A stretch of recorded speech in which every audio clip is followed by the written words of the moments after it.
15 minutes to talk on my topic, and I will be speaking uh, on prescriptive analytics, right?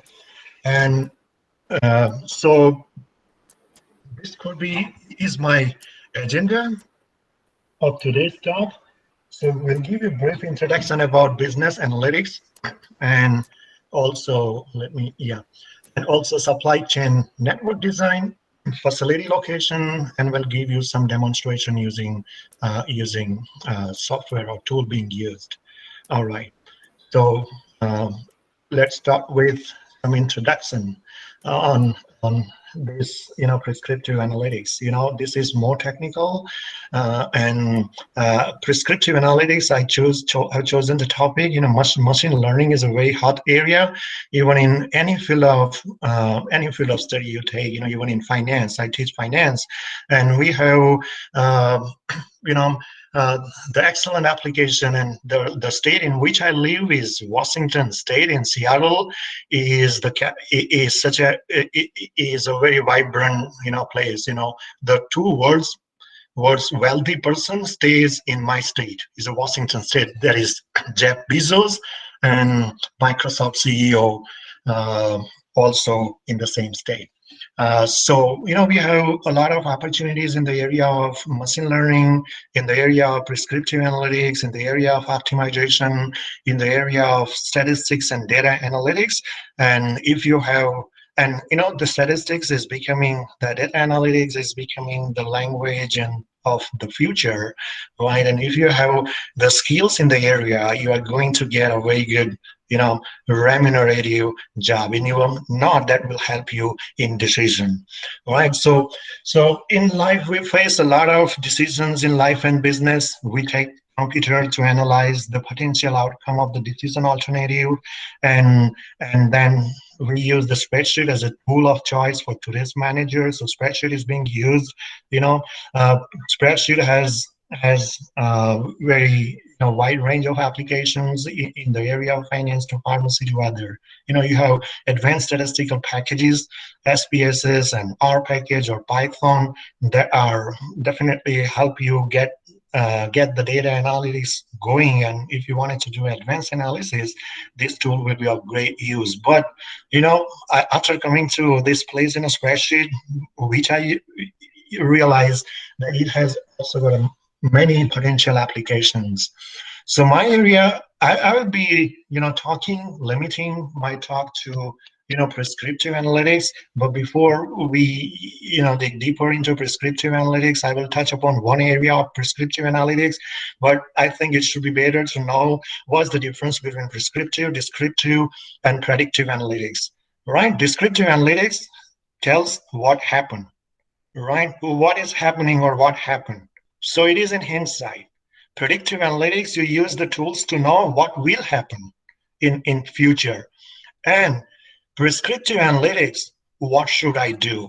So it gives you the best, it's like a prescription. Doctor use, like when we go to doctor, doctor listen to our problem. So it's kind of a descriptive statistics, what is happening. Then using the same terms, you will predict what will happen. Is it the COVID?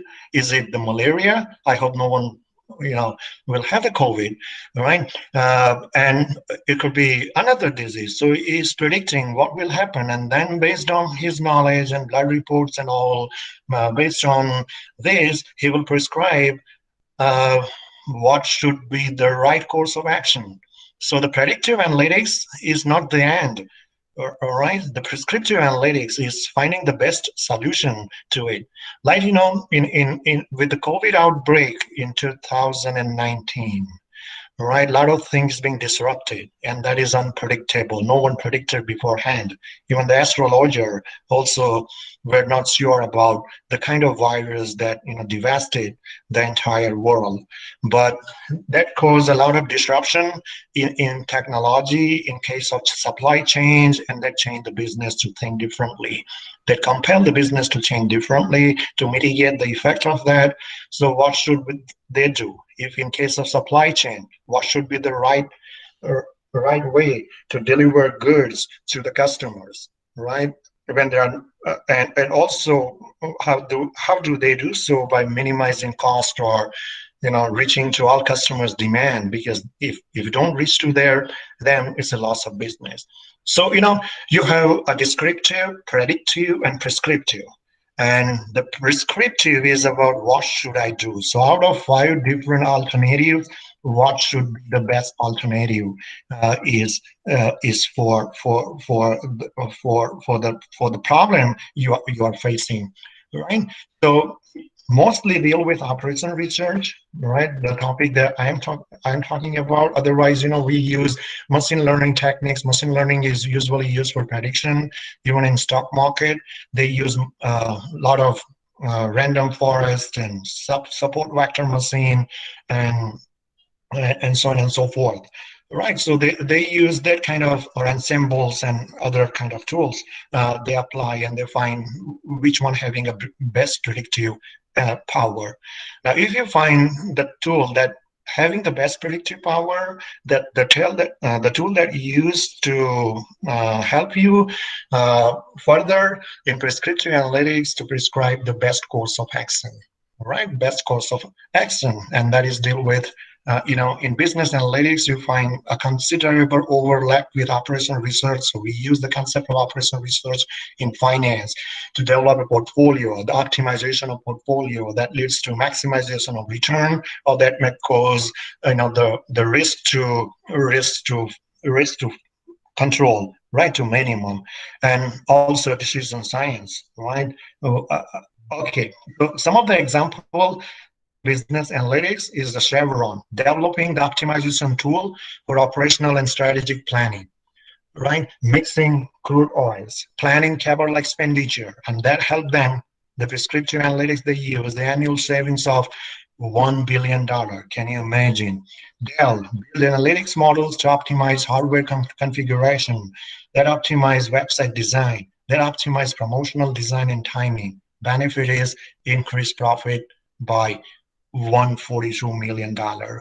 And Kroger, great, we have the super store in USA, and especially in the Ohio region, so it's towards the east coast of USA.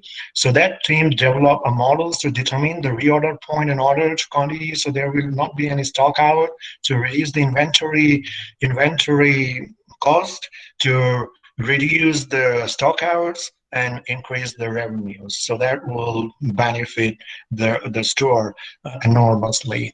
We're a national broadcast network company in Australia, right? So develop the tool to optimize the design of network servicing 8 million of locations. So reusing a network design time that leads to savings of 1.7 billion, right? Alliance for Pair Donation, transplant patient needing a kidney often have a potential donor who are incompatible. So they match with the donors and try to that help them saving the lives of many, and also at the same time reducing on the cost.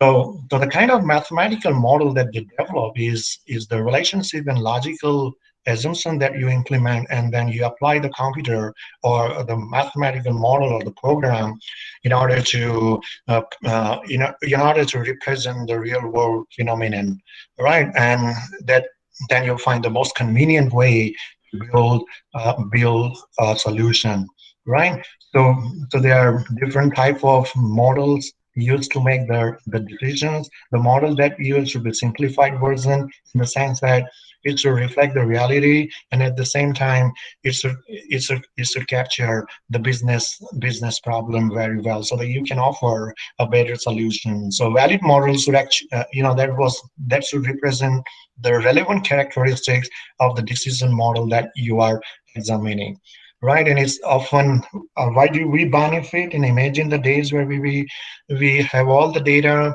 but not the tool. People even take hours to calculate mean, mode, and median, and the running a regression using the things is again a lot of time consuming. But with the help of benefit, with the help of modeling, you have benefit of economy, timeliness, so that models often deliver needed information more quickly than the real world counterparts. So what is important is to take the right decision, not only taking the right decisions, but to deliver the results in the timely manner, so that organizations shouldn't suffer and they shouldn't lose the market. Right. So this modeling gives the insight and understanding to improve the decision making. So this is what makes the difference. You know, um, uh, is improving the decision making, because I believe whatever you take in the life is about the decision. You know, any wrong decisions may cost you, any right decision may reward you. Right. So with the tools, and the quality of decision is based on the quality of information you have, and the quality of information will influence in a positive way if you have a right tool in place, so that you can process the information in the right way to process it, and then you have the right kind of action to achieve your objective. So this is a simple mathematical model being used, and can be understood by any. So I use that example. Profit is the difference between revenue and expenses, and if you want to define a functional relationship between the revenue and expenses, this is how it been defined, and use the simple form of analytics is the regression. Analytics, what we use when the word that analytics comes to our mind is, we may think that it can be only used with the big data. I think the analytics is about data crunching, and find the pattern, find the that will give you an important insight, right? Hidden information that you can decipher using any technique, is what I believe is analytics. All right. However, with the advent of technology, you have data running in billions and millions of terabytes. Right. So for you require a big server, you require sophisticated tools, you require a superior technology to process the different and varieties of data. It could come in structured form, it could come in unstructured form. So it could be in images, it could be in words, and it could be any, right? And they use in America, they use a kind of, you might have heard about text mining. People refer the President Donald Trump tweets, and based on this, they analyze whether the person or what the person, the next uh, uh, uh, mm, next response could be, right? And you can, if so the text mining is there, and people try to establish, using the text mining, to apply it into the world of finance.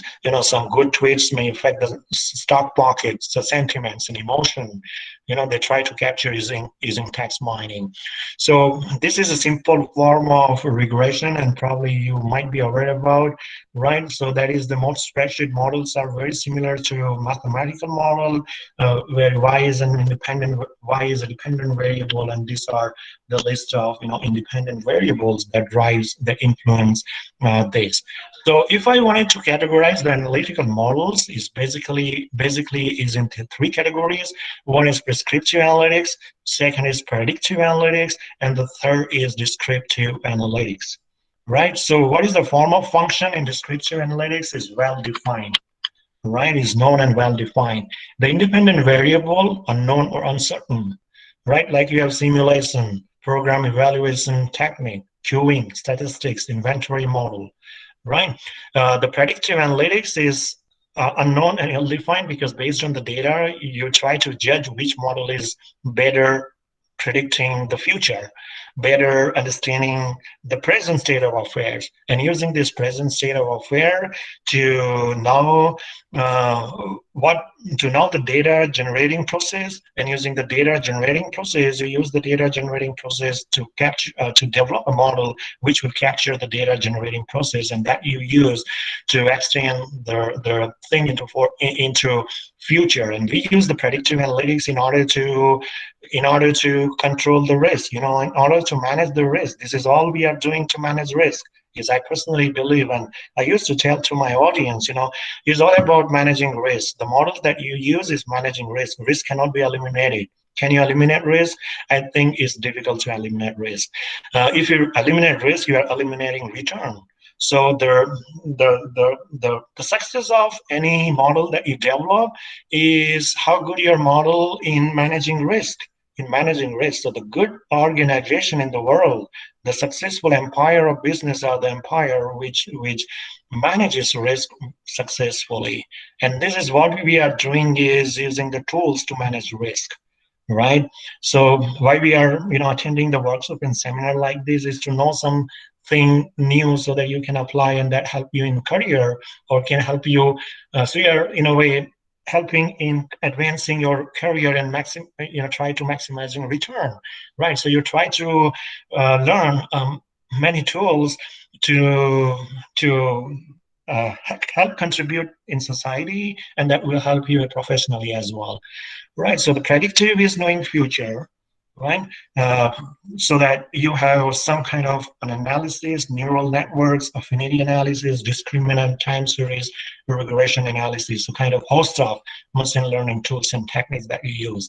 Prescriptive, there you have known and well defined.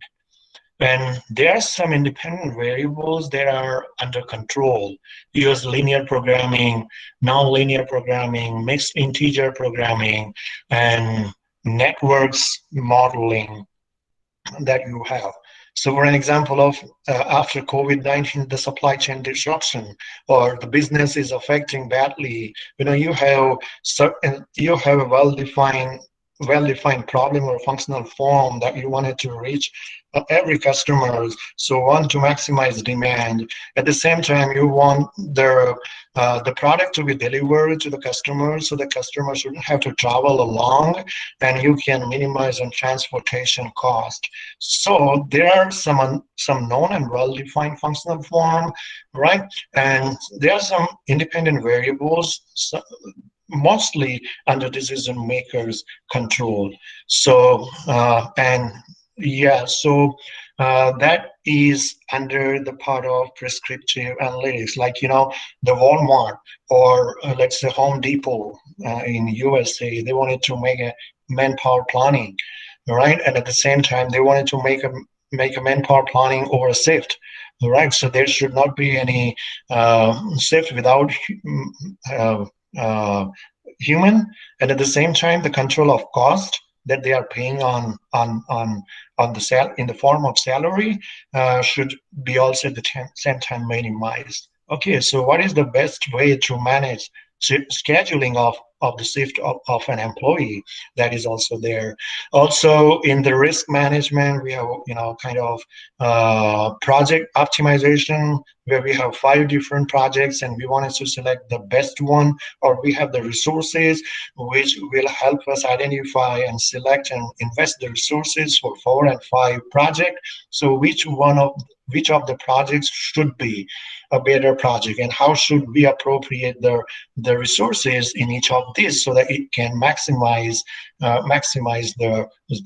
return. So it's kind of prescriptive analytics, but when you are making that kind of a decision, you must be aware about that human judgment are prone to error, right? And judgment and intuition is not always rational, all right? So that human element that we take into account when we talk about decision making problem, it's difficult to capture it, but that is is always there. Okay, so having said this, my point, any questions so far? Are you able Yes, sir. to? Yeah. Okay. So the uh, the point. Having said this, business analytics, the 3 different area where the techniques is being used is prescriptive. I mean, descriptive, predictive, and prescriptive. I'll talk on about the prescriptive side of analytics, and it will be on the value of supply chain network design. Right. So how you design a supply chain network that will help you. So there will be some theoretical aspect of supply chain network design, and then I will use we'll construct a mathematical model. I'm sure I don't want to confuse you, and I promise you I won't confuse you more, right? Because we don't will focus more on mathematical aspect. We'll understand does it lead to? What does it mean?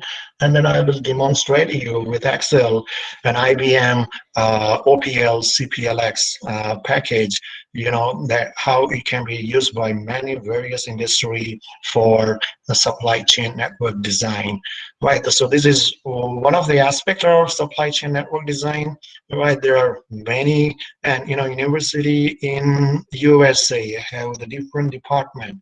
My friend in Indiana, they started a supply chain program. Maybe you can think of a Ukatasaya University or at some other place. They have the supply chain because of this. It's such a important area. They started there an industry supporting because they realize the importance of supply chain management, right? Because that involves cost.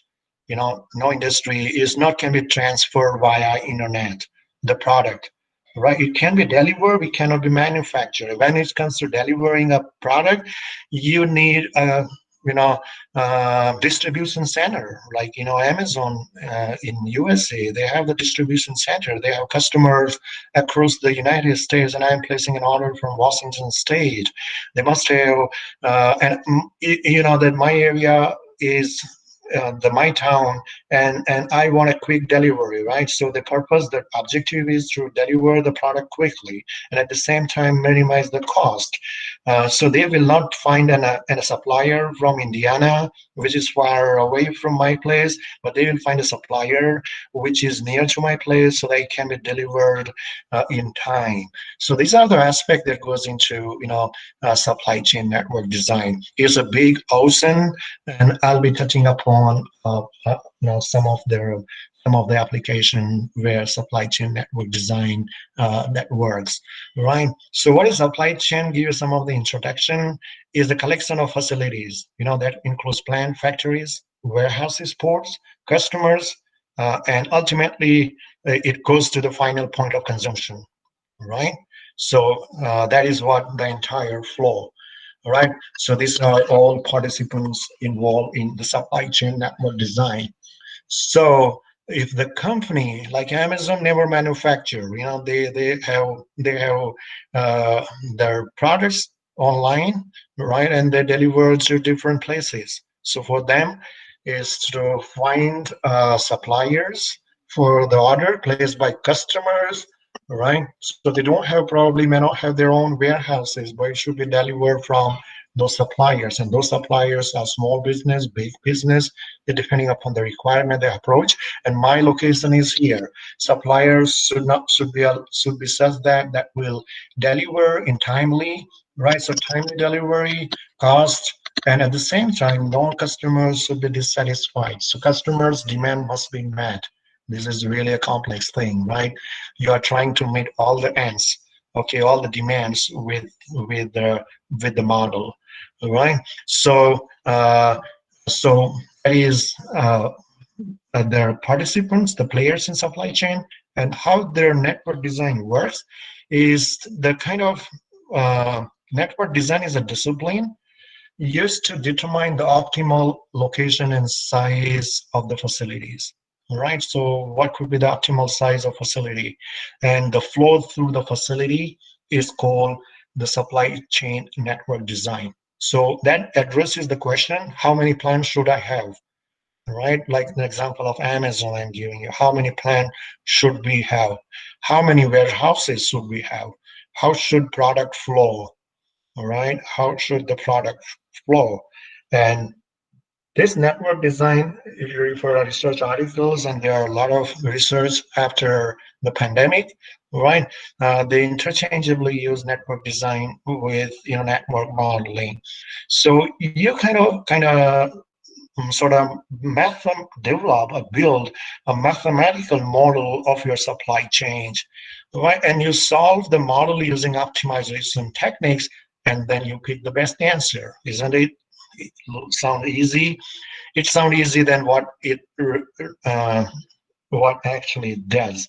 But with the availability of the advanced sophisticated technology, you can solve the complex part. And if you know the little bit of programming and mathematics, oh, you can rule the discipline. You can rule the discipline, right? So there are a lot of opportunities. Even in USA, I see there a company, hiring for supply chain analytics, right? Those people help them build a proper, help them in network design, in solving model through optimization techniques. So this is a visual look at the network design, and this is a USA map, right? The green dots are customers. So you have the customers spread across the United States. And you see here, you can see almost in every state, except, a few of the states, the company is in demand, except those, there are no customers. There are even customers, but they are few in numbers. So the rectangles in Mexico, so it is in Mexico, Iowa, and Delaware. So these are the plants. So there they are the plants, right? The red triangles in Iowa. So the red triangles in Iowa and Delaware are existing warehouses. So these are the warehouses. And the black triangles, you can see here, the black triangles represent potential warehouses. So there the warehouses can be opened in order to serve the customers across. So far as company is serving from Delaware, Mexico, and Iowa state. So they are serving from those places. You see the three warehouses, or three warehouses, and they are serving the entire country. This is a network design. And you see how costly it could be. So the best location. I mean, if so, probably I understand that this is the region which is covered by this. This could be the cover by the plant here, right? And this could be by Delaware plant, but it could be reaching to this place by this, and even to that, right? Could be a, can it be made more cost effective, or is it worth to open more than three warehouses? Is it necessary to open the warehouses? If the warehouses to be decided to open, how many warehouses? At what places, right? And what goes into in opening up the warehouses, so that those customers, what about those customers? The Mexico plant, people has to travel to this. There may be time issue, there might be cost issue, and there might be uh, other other problems. But these are the potential area where you can open the warehouses. So network design is about picking the right number and the location of warehouses to best serve the customers. Right. So how do they best serve the customers? You can reach to this, a very traditional way and very cruel way of the customer will wait. Okay, because gone are the days where you have monopoly. Monopoly are not there.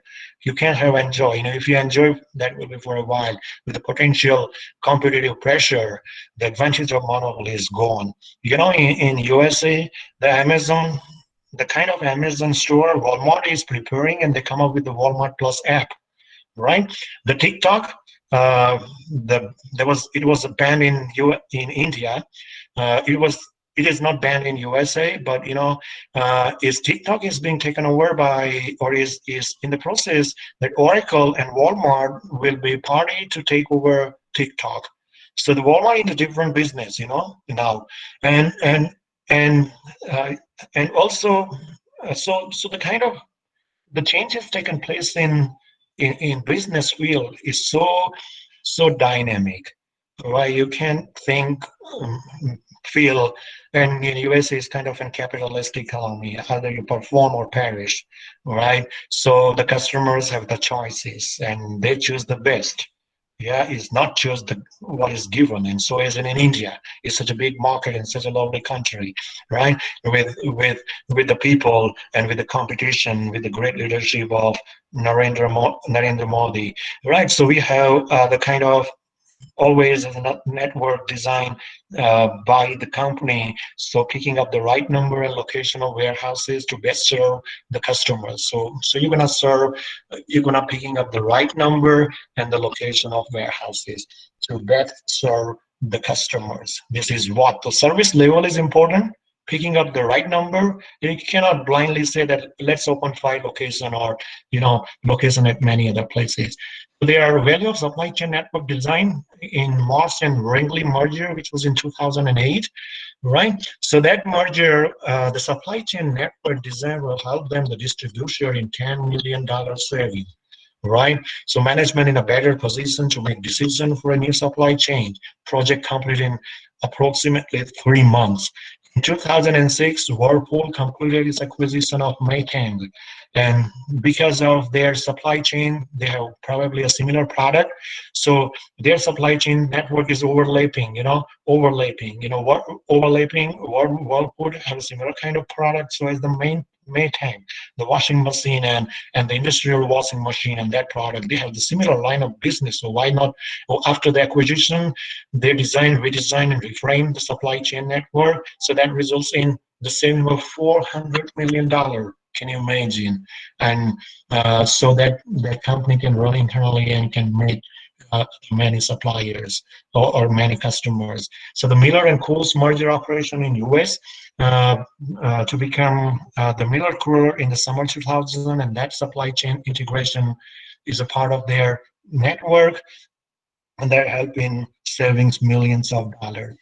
So as the Home Depot supply chain transform their radical distribution center they talk about, so that help them to create a more competitive supply chain that help them to decrease in inventory of $1 billion rupees.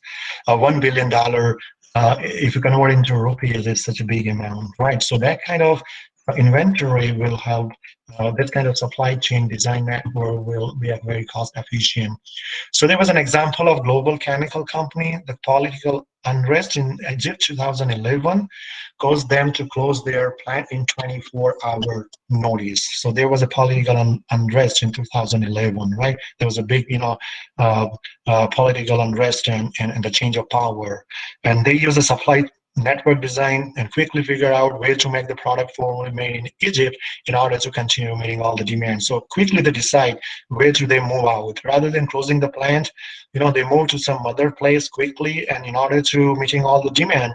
And that the supply chain network design helped them control the disruption. After COVID, people are companies thinking to change their plant and location. So at what places? We know there is a need to change the plant and location, but at what place? How many? Right? And how we decide. So the value of supply chain design had them, kind of savings so many millions and billions of dollars. So the Pepsi bottling group is kind of, they wanted to supply chain technology to consider the entire supply chain when making this decision. So the network design helped them reducing a lot of things, cost on control. Whereas Johnson have a modeling a closed loop supply chain design, right? They help them.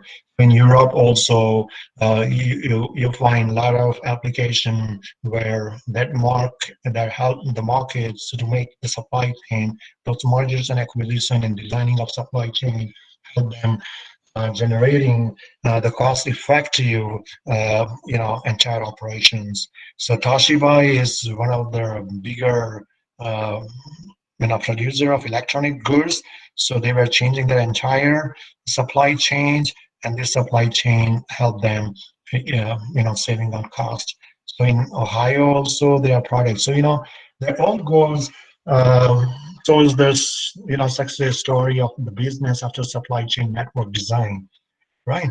So what the trial question that the supply chain network design try to answer, these are important questions. How many warehouses should we have? Where should we have?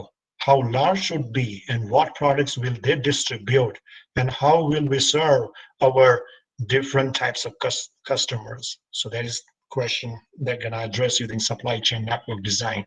How many plants of manufacturing sites should we have? Where should they be? How large they should be? How many products online should they have? Which products should we make internally? Which product we should outsource from other place? If we source from outside, from which supplier it should be? What is the trade-off between number of facilities and overall cost? What is the trade-off between number of facility and service level? How much does it cost to improve the service level? What is the impact of change in demand? So you have a scenario analysis on supply chain network, right? The demand change after this pandemic, right? Labor cost increase, market is the business closed down. There's a labor is not a shortage, but they don't have people to. I mean, they have the people, but they can't recruit them because they can't open the plant, right? So how to deal with it when there's a change in demand? Okay, so if you have the proper supply chain network design, the scenario analysis will help you control, if not eliminate, the risk. When should we make the product to best manage and plan for seasonality in business? How do we ensure proper capacity, and how do we reduce the overall supply chain cost? Right. So to answer all this question, to see the value from our cases, we need data. Right? We need data, without which we cannot answer. So the data comes later, but we have to define the problem clearly, right? So defining the problem using those things, and maybe you wanted to open the number of warehouses, and you want to serve the customer. What should be the question is how many number of warehouses? In order to decide this, what will be the customer's demand? So you have the customer's demand, right? And at the same time, what should be your objective? If the cost efficiency is your objective, then probably it may happen that you may open a warehouse at a place where you find no customers, right? Because it's a cost efficient to open the warehouse. So you may have your objective should be to to minimize the transportation distance that you travel. Instead, you keep it as an objective to reduce the cost. So that may give you open up there on additional warehouses, and the warehouses is open, but there are no customer.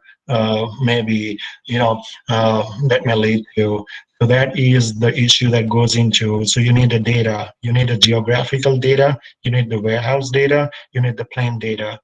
We'll then solve the network design problem using mathematical optimization.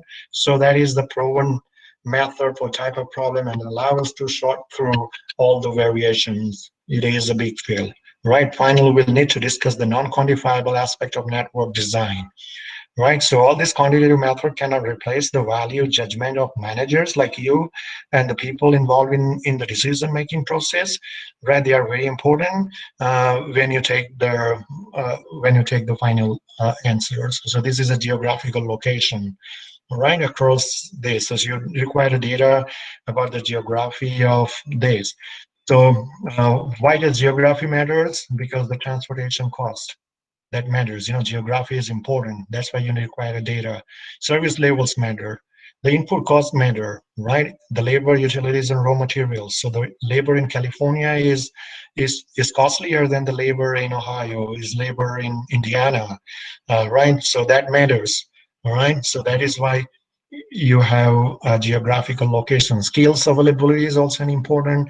Risk is also involved in it, and the taxes. Right, taxes is again the important problem. The state in which I live is a tax-free in the sense that there is no state tax, and that's why we have Amazon, we have Starbucks headquarters, we have uh, uh, Microsoft headquarters, we have Costco's headquarters, right? T-Mobile, we have. So because the government, in order to promote the business to come in, is a tax haven. All right, so the taxes impact when you are deciding a geography, right? So why you want to have warehouses? Uh, and why have plants or multiple plants? So the type of warehouses we have is consolidated products. You have buffer lead time, you have service level, stores inventory pre-built, and transportation mode trade-off you can have.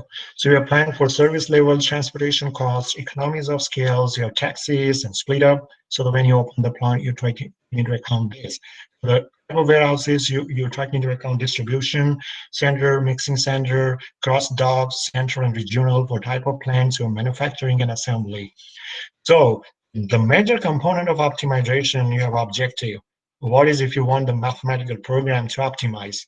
The objective allows us to one solution to other and determine which one is better. Constraint, which are the rules of legitimate solution? Which are the limits of capacity? what can be made where, and so on. So the constraint guide us to find the solution that are feasible, right? So so you have the constraint. So the constraint is very important. Decision variables, what decisions you are going to make. Network design is the type of facilities pick, the assignment, what is being made, and the data, what data goes into the model. And then you use a network optimization. So I'll discuss with a linear and integer programming technique. All right, we have 5 minutes, right? Or right, Bhavin, sir? You can take more than 5 minutes, no issue. Okay, all right. Uh, this is a mixed integer programming where you have both linear integer variable, and so if you know what you are looking for is precision versus accuracy. Don't forget significant digit. Remember how well you predict the future. That is demand, oil, or currency. So the data, if you talk someone about a 250 kilogram object that looks like a piano is approaching your head at 9.8 meters, this person cannot understand, is confused. What is? But if you say look out, that person quickly understand the signal. So the kind of precision versus accuracy. And the non-quantifiable data that you must consider is strategy, risk, disruption cost, willingness to change, public relations, competitors, and supply chain product. All right, so there are applications of those in different areas uh, uh, of this. And yeah, so they are the constraints that we take into account. Uh, I will, directly go to some of the uh, formulation. Okay, so I will take one example, one that where the supply chain network design is applicable. Right, you won't need to know how to solve the problem. Going through the math formulation helps you systematically understand how to approach this problem. So there are a 9-city example where we'll use the spreadsheet, right? And the 9 cities and problem is like, previously we discussed. If you wanted to refer a supply chain network design, I recommend the book by Supply Chain Network Design by Watson, Michael, and Jay Rahman, right? So they are good. They have written a very good book, and there are some other books available, and the materials that you can research. There are also the software packages available, like IBM has an optimization. You have in Python, which use the supply chain network design. It's so versatile package after all, and people are using machine learning. For machine learning, Python is a very good package, right? And also for any logistics is a software, and the other is LlamaSoft, and the fourth one is AIMMS. This one, Netherlands. There is more programmatic software, mathematical program involved in it, but I think the drag and drop software. You never know what is going on inside the display. So it's better to learn a little knowledge of programming and can apply it. So this is example of 9-city example. So we have set of customer we want to serve. So these are the set of customers I refer to as capital J, right? So the set of cities we wanted to serve, and also there are facilities. In our formulation, demand occurs at a customer. So we refer to demand as D, right? And this is related in this cell. So set of cities and their demand. And we have set of facilities where we want to pick from their customers. So these are the set of facilities, and here the facilities, warehouses, and the kind of customers are in the same cities, right? So the list doesn't have to be the same as, right? So this is what are the distance matrix. The distance matrix is number of, the distance between Chicago and Atlanta is 720 mile, right? So this is the distance matrix.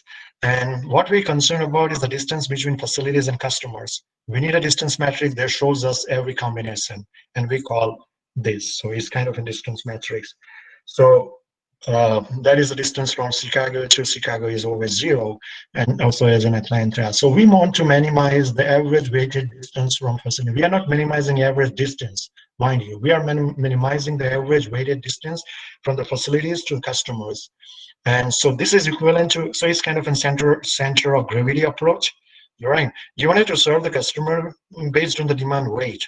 So you are giving more weightage to the customers whose demand is more, and you serve them with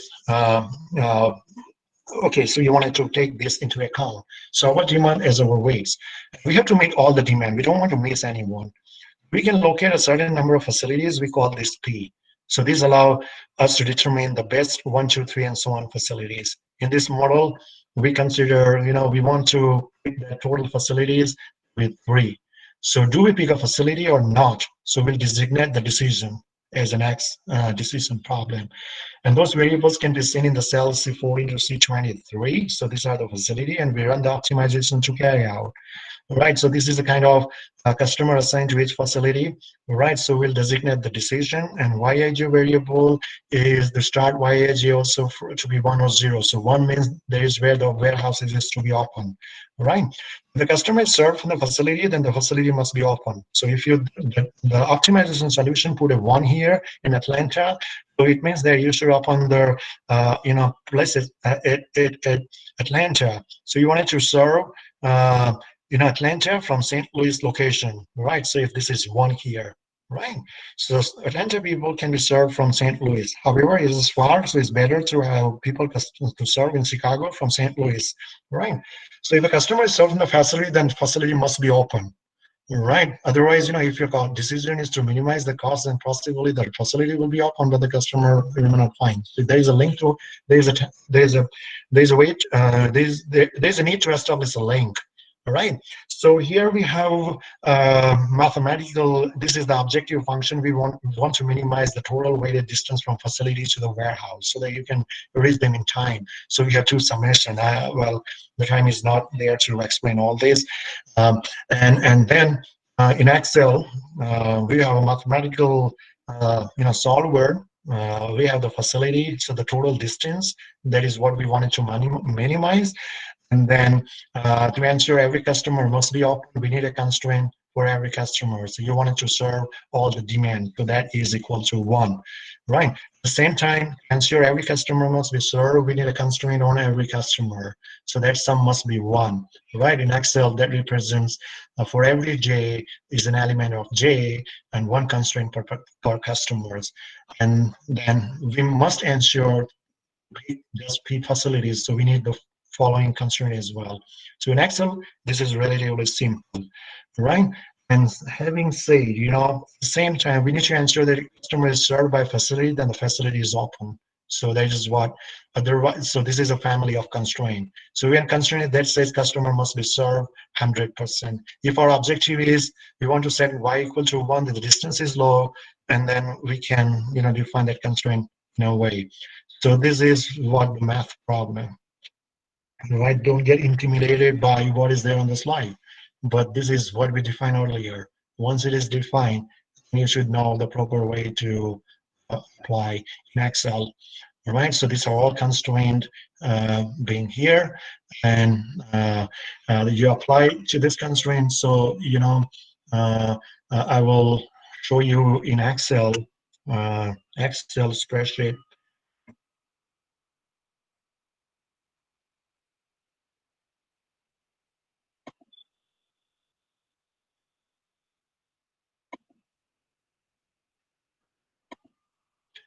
Yeah, so we have a solver in Excel, right? And we have all constraints defined. The problem is to minimize the cell B11, so the weighted distance. And you can see the spreadsheet is, we are trying to calculate the weighted sum you see here, and at the same time, the distance out there.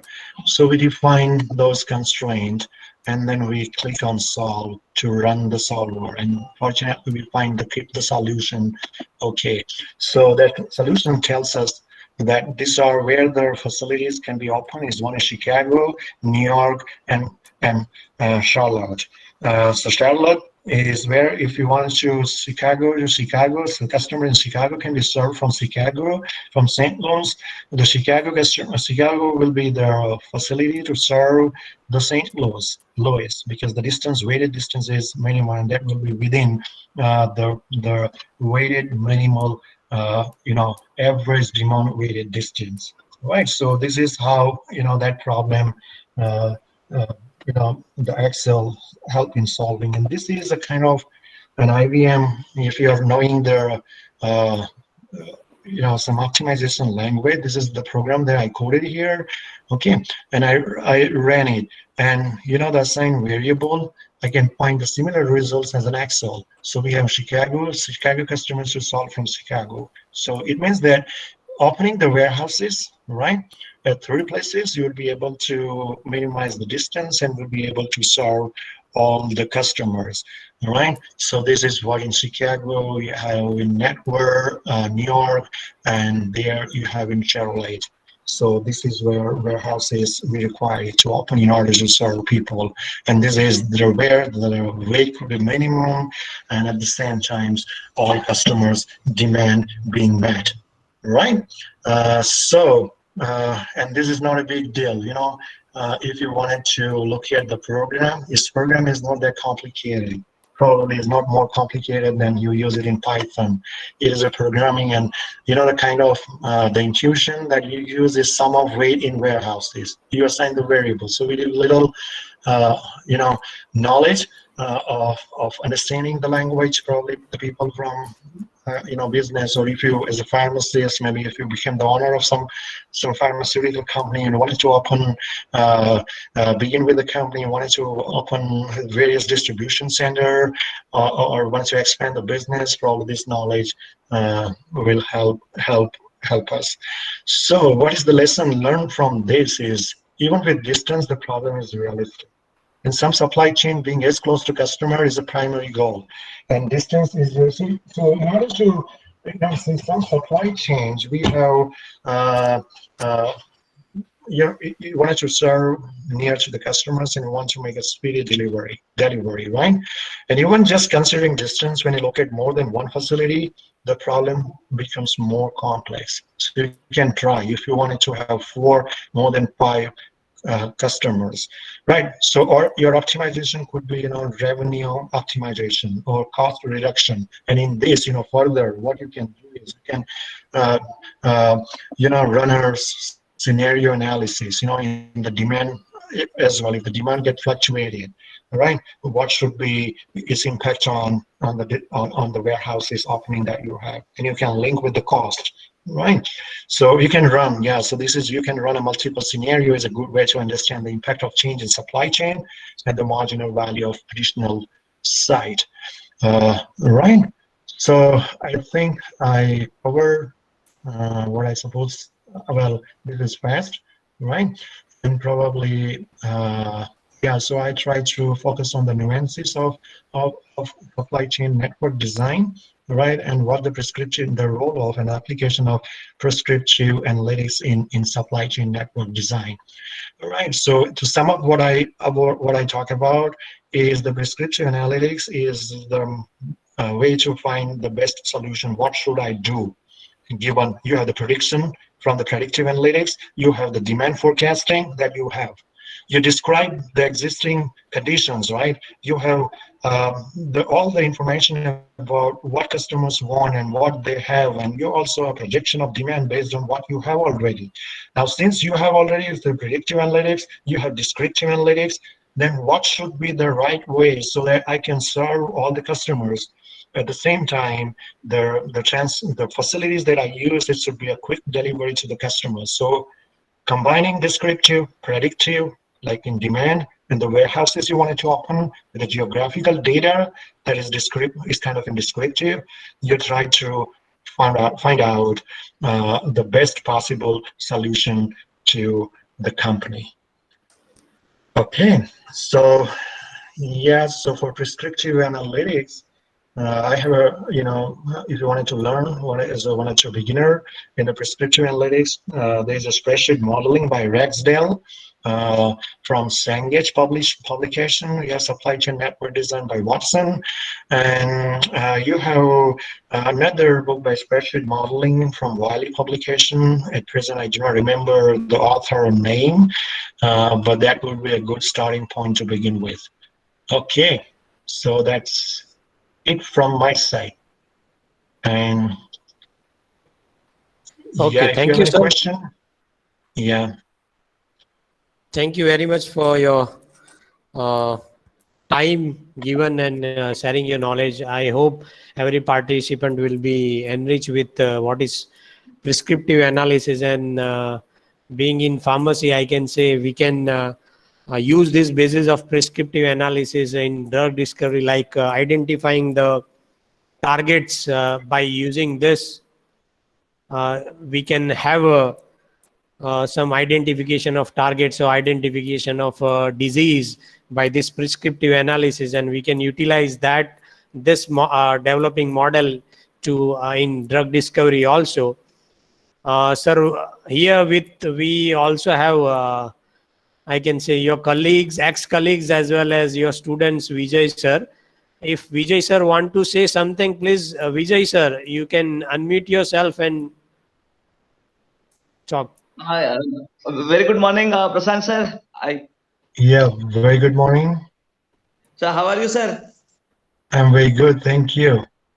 Okay, sir, it was a wonderful understanding the new concept prescriptive analysis. That might be a good chance for me.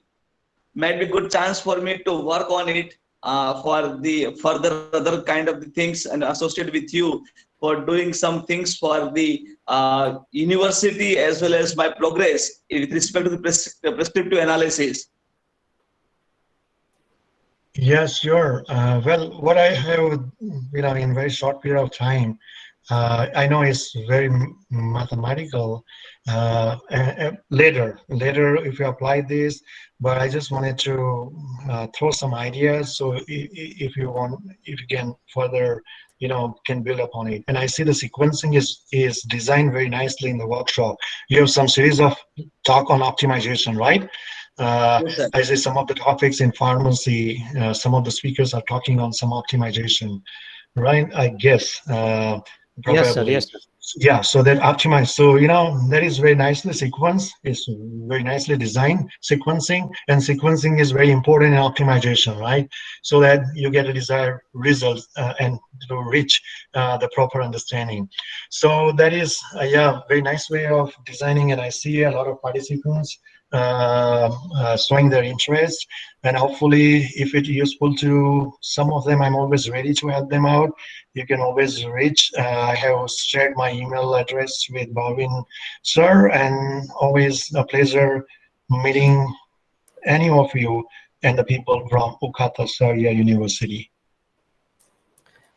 Once again, thank you, sir. And as I told that we can apply this in finding out the target where we want to design our drugs. So it will be helpful. This is basis for that only. Uh, as a gratitude, I'll be sharing my screen and presenting you e-certificate. Please accept, sir. And Yeah, thank you sure. very much. Thank you. Thank you so much. It's been nice talking to, it will be nice talking to everyone. Yeah. Oh, thank Again, you thank you for very the much, sir. certificate of appreciation. Yeah, nice. Okay. Okay. For sharing Thank his you, sir. knowledge as a resource person. Yeah, thank you. Thank you. Okay. Thank you. Okay. Going ahead with the schedule. Now we have lectures on optimization, that is process parameter optimization using Taguchi method. The speaker is Dr. Meghal Desai. Uh, Dr. Meghal is, are you in now? Dr. Meghal? Yeah, Yes. yeah. Okay, fine. So how can So, I'm sorry. Well, how can I, you know, leave the meeting? so there will be in center, there will be phone Oh, leave call. button. It's a leave call. Okay, okay. Yeah, I'm sorry. We use Zoom, so it's a good experience with Google Meet. Yeah, Okay, yeah, but Bye-bye. it's uninterrupted. Yeah, bye-bye. Thank you. okay. Bye. Okay, going ahead, I can say we have Dr. Meghal Desai. The proceeding will be taken by Dr. Furkan Molvi. So, over to you, Furkan. Yeah, thank you, sir. Good morning, everyone. Good morning, Mega sir. How are you? How you are doing, sir? Fine, going great. Yeah. Yeah. So, to every participant, I would like to say that you are very lucky, actually, because in depth you are going to learn today Taguchi method. which is a very robust way to optimize the parameters during minimum trial. And most of the cases we have been using softwares, right? But we don't know actually what is being going on behind that. And this is the man, cool, calm, very well. He know everything that in the background, what formula is been going on with this particular software. Amazing. So let me introduce Dr. Mika. Sir has completed his PhD from Sardar Vallabhbhai National Institute of Technology, that is SVNIT Surat, and wow, he is MTech from BHU. So he has completed his PhD in chemical engineering. He is currently associate professor at the same institute, SVNIT Surat. And if I just look out to his profile, then he has more than 50 international national papers in very good journals. Completed 3 PhD students among him, and 6 are pursuing it. And MTech student he has completed 8, one is pursuing, and more than 36 lectures he has already given. And I'm sure most of them will be on statistics. And more than 10 workshops and training programs he has covered. Sir has more than many different research projects worth rupees more than 70 lakh from different funding agencies. He is involved in many course development program also along with Government of India. His main research area is in process intensified approach in chemical and allied technology, chemical derived from biomass, and many more. So, Dr. Meghal, we are very lucky to you, especially with Taguchi method, because I still remember your lecture at SVNIT when I was there in personal. When for the first time I have listened this very complicated word Taguchi, but once we have completed the lecture, it looks quite simple. So, Dr. Meghal, are you here? Will you be able to share your PPT, sir? Just a minute. Huh? Yeah.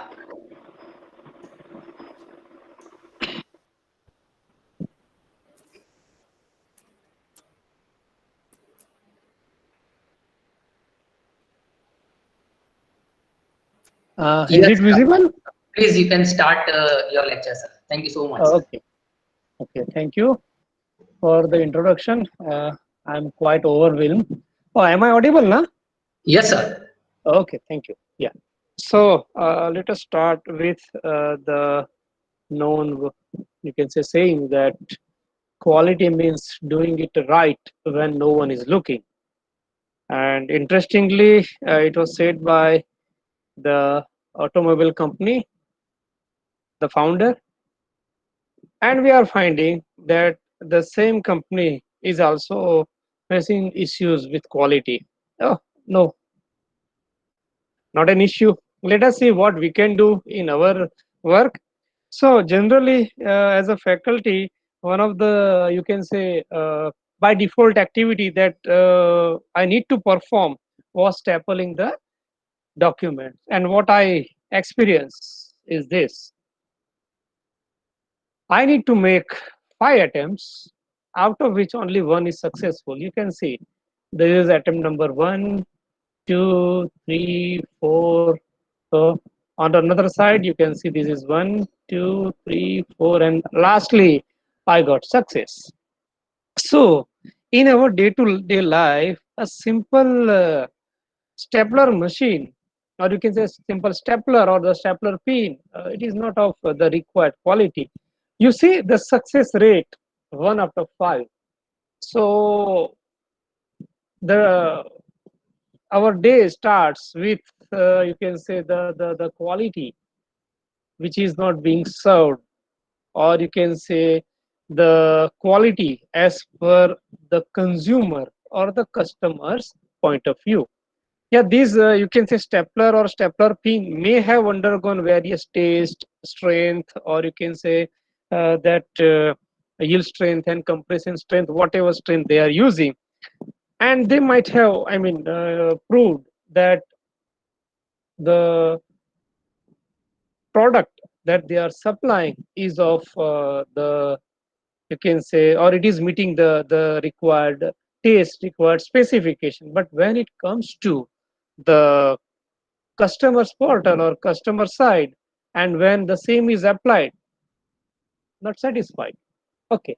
So basically, when we define a quality, there are, you can say, two ways. One, from you can say manufacturer point of view, and second, from consumer or customer's point of view. What happens over here or in the world, that it is always the manufacturer's point of view that they are claiming this is their product, but when it comes to the consumer, no one is asking. Yes, the feedback is taken, but is it being really impacting? So the concept of quality, when Taguchi has come up with an idea of this robust design, it has focus on the consumer's perspective. Okay, so before going into these details of Taguchi method, how the method is developed or what are the special features of the Taguchi, how it is being implemented, I will you can say spend few minutes for what is experiment, why it is required, what is design of experiments, what are various ways to achieve, and then we'll go for the Taguchi method, where we'll see the single response optimization in this session, and in coming session we'll focus on multiple response optimization, where I have more than one outcome to be optimized. So how it is possible with the help of Taguchi method. Okay. So this is regarding the first, you can say, session, process parameters optimization using the Taguchi method. So in design of experiment, two terms are there. One is design, another is experiment. What we know, or what the statistical definition of experiment is, it is a test or a series of tests in which purposeful changes are made to the input variables or the factor of a system, so that we may observe and identify the reasons for change in the output response. On a lighter note, सुबह सुबह घर पे कुछ अनबन हो गई, and if the lady of the house decides to see the impact, what can be done? चाय में जो है चीनी ज्यादा हो गई, so input variables is changed. The moment you taste that tea, your expiration will get changed. So the output response is measured. Okay, there is another output response. Your face is distorted, but at the same time, someone is smiling. So that is another response. Okay, so one experiment was done by playing with the variable, and based on that change in the variable, the change in the outcome was recorded. Okay, this is done. Now if we talk about this process or product development, then it is used to identify what are the factors that can impact the product or the process, and how they can impact. So basically we perform an experiment to improve or develop a given product or a process. Okay, now when I would like to perform the experiment, how can I do? I have many ways. Few of them are listed over here. The first one is based guess approach. That means based on my experience, or based on, you can say, circumstances, I change the variables and I come to a conclusion. Again, I will take the example of tea making. If I am a new to prepare tea, what will happen? I will add some amount of milk, some amount of water, sugar, tea leaves, and I will boil it. Then I will taste it. If that taste does not suit me, then I will make the changes accordingly. Agar दूध कम है, I will add milk. If I found that the sugar is less, I will add sugar. If I need some spice, I will add ginger or lemongrass or pudina. Until and unless I come to a conclusion that now the particular tea is of my required taste, I go on making the changes. But if the issue is with the amount of, or you can say the content, like pani kam hai ya doodh kam hai, and if I go on adding that, what will happen? I need a tea for one person, for myself only. I may end up with tea prepared for more than one person. Okay, so I may get a solution, but the approach is not economically feasible. Similarly, if I'm talking about any reaction or any formulation, then this waste gas approach sometimes go indefinite period of time, and it is not always provide the best solution. That is first one. The second one is one factor at a time, or also you can say famously known as parametric study. Over there, what is done? Suppose I have three parameters in any reaction. Okay, one is temperature, another is pressure, and third one is agitation, the speed. What I can do, I can keep two parameter constant and vary one. Once I'm focusing on one parameter, and if I'm able to fix that temperature, suppose I'm studying at 50, 60, 70, 80 degrees centigrade, and if I find that 70 degrees centigrade is quite useful, then I will fix that. And when I will go for the next parameter, that is pressure, suppose I am varying it from 2 atmosphere to 7 atmosphere, I will keep temperature at 70 degree and go further. Similarly, for pressure, I will see which one is the desired value, which is giving me the highest outcome or yield. I will select it. So at a time, I will select one parameter, study that, and fix it. But the problem with this, that since I am varying one parameter at a time, it fails to give any idea about the possible interaction. But this factor approach, or you can say one factor at a time approach, is useful if I would like to know how each factor is affecting, or how my outcome is behaving upon changing the particular factor. And the final one is factorial approach. Uh, Over here, all factors are varied at the same time. It is helpful to even give us an idea about interaction. Even it is useful to give us a model. Prediction is there. So it is considered as a correct, modern, most efficient approach. And it is extensively used in R&D, in process improvement, even in you can say banking sector also this concept is implemented. One thing you please remember, all experiments generally are design experiment. Why? Because before conducting any experiment, we set a value of that particular experiment. So please remember, all the experiments are considered as design experiment. But the problem is some experiments are poorly designed. That means my run has failed. I did not get good outcome, or the results are inconclusive. So what was the problem, or what is the problem? All the resources, they are used ineffectively. My time I have wasted, and still I have not received any conclusion. That is the reason why this statistical approach is quite popular, because it gives efficient outcome with less investment. Okay, so if I now talk about DOE, what is that? It's a methodology for system. Yes, hello, hello. Okay. It's a methodology for systematically applying statistics Those to. who have finished can convert your answer in PDF and send it to me. So it's a methodology for systematically applying statistics to experimentation. Yes, hello, Hello.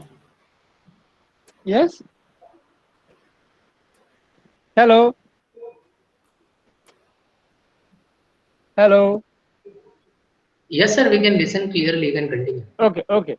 So basically, this concept helps us to develop a mathematical model that I said earlier to predict how input variable will interact, create output variable or response.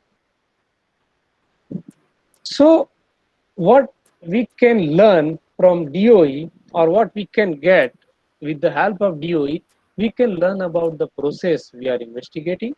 We can screen important variables. Many times it has happened that we have more than 7 or 8 parameters, and we can't optimize all the parameters. So we have to check out of this which factor is important, which is having less impact. That is called screening. Then we can build a mathematical model. We can get prediction equation, and yes, obviously we'll get the optimum outcome. And one more thing, that we can check the statistical significance using analysis of variance, that is ANOVA. That means suppose I have selected 4 parameters. Out of 4 parameters, which factor has the highest impact on the હા outcome sir or on the response? Thank you That ને is મેં પણ થોડું helpful. જોયું જ નહીં Okay, એટલે confusion થઈ so ગયું. that is you can say the usefulness of analysis of variance. Hello So this DOE was basically હા sir was basically sorry pioneered, or you ma'am can say invented by Sir Ronald Fisher in 1920s. And interestingly, it was in agricultural experiment station. So just you see that they were able to apply or implement this philosophy in agricultural field, where you can say the ને મને uncertainty એટલે is મેં very થોડું high, એ જોયું નહીં કે whether Indian it is weather, whether it is you can say availability of water. We can't predict always. At that you can say site also, they were able to implement this philosophy efficiently. So if we are working in this engineering field or pharma, or in any chemistry or chemist, over there or over here, the uncertainties are not that much high. So if we know this philosophy well, then we can easily and efficiently implement in our work. Okay. So what are the guidelines, or how we can implement this DOE? These steps that I have shown over here, they are, you can say, common to all philosophy, whether you apply Taguchi method, whether you apply box Benken design, whether you apply Plackett Berman, whether you apply CCD. Okay, so first and very important thing in this DO is the recognition of the problem and statement of the problem. You must identify what's the problem. Once you are able to identify the problem, then you will be able, or you should be able to formulate that problem, and that is very critical. Okay, once you do that, you will be able to, you can say judge what are the factors, what are the response variables that are required in this particular problem. So you need to understand that particular process around which you would like to go for optimization. Please remember that. Okay, this is very crucial. And the majority of the time, what we have observed, I along with my colleague, that these first 2 steps, they are neglected. Everyone jumps into Taguchi or CCD or BBD without understanding their nuances, and then somehow they get the outcome and they publish or implement in their work. But it may happen that the optimum outcome that is shown or given by that method may not be the actual one. Please remember that.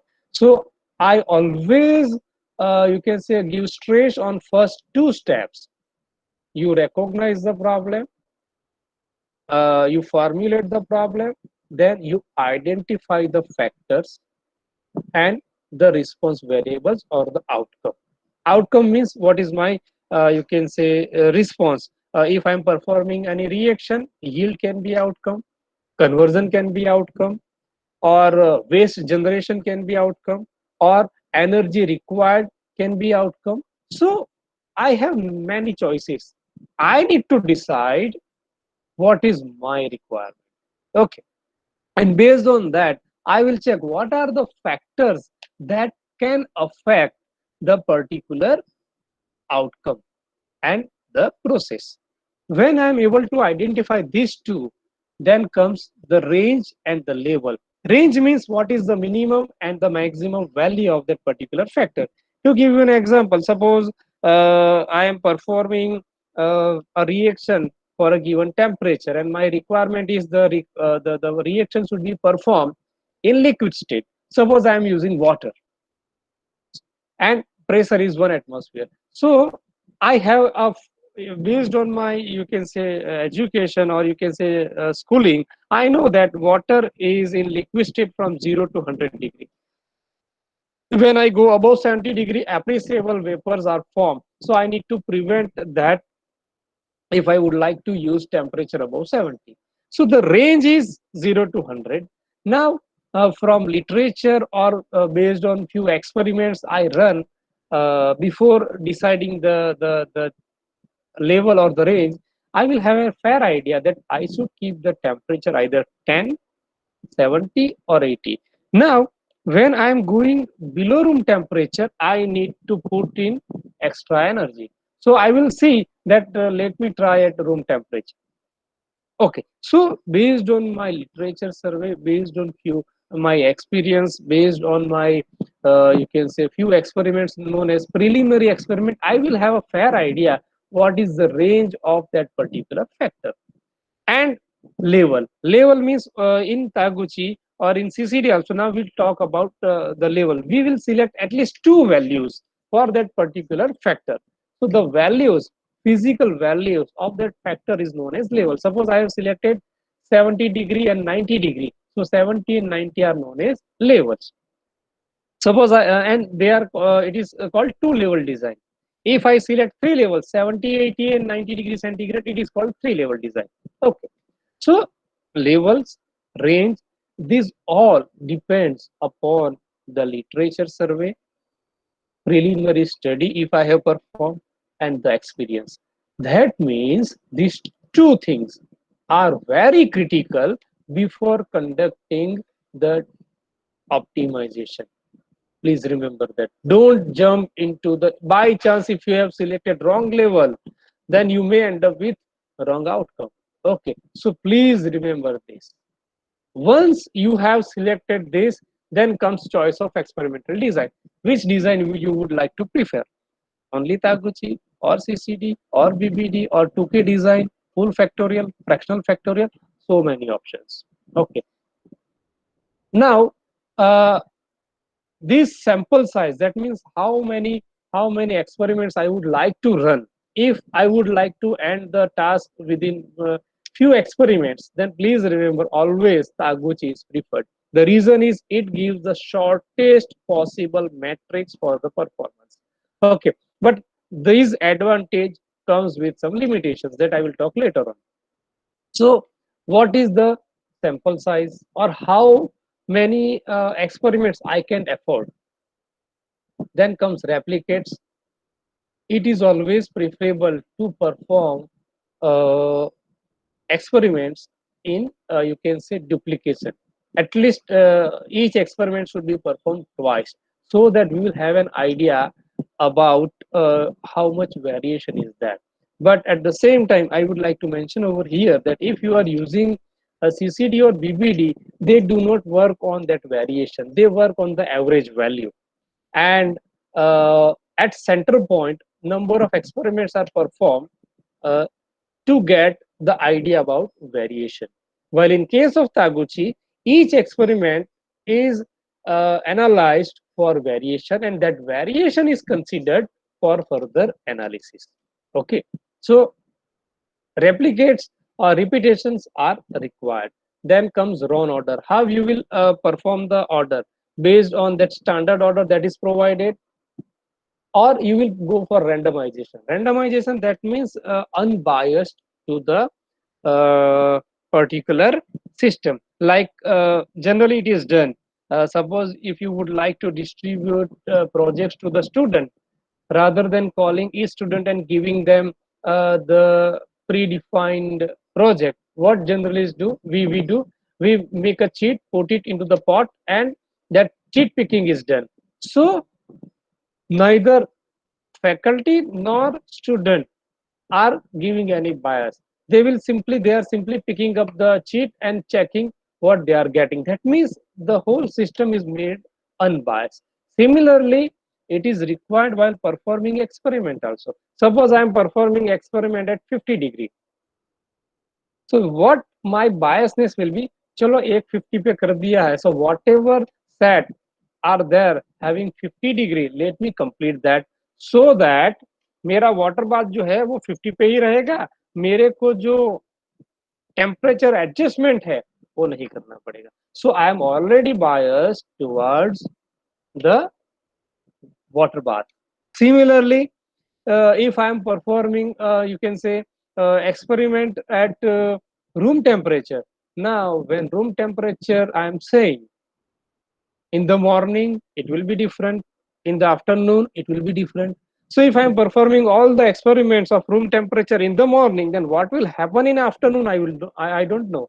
So that is the reason why randomization is required. So it will be unbiased. So noise, one term is there that we'll talk about later on also, that will be minimized. Okay, then which software to use? There are many softwares like Minitab, Design Expert, Statistica. Which software to use, that depends upon the, you can say, experimenter. And if it is simply survey type of the thing, then design of data collection form. Once you have all this, then you perform the experiment as per the guideline provided by that particular design method.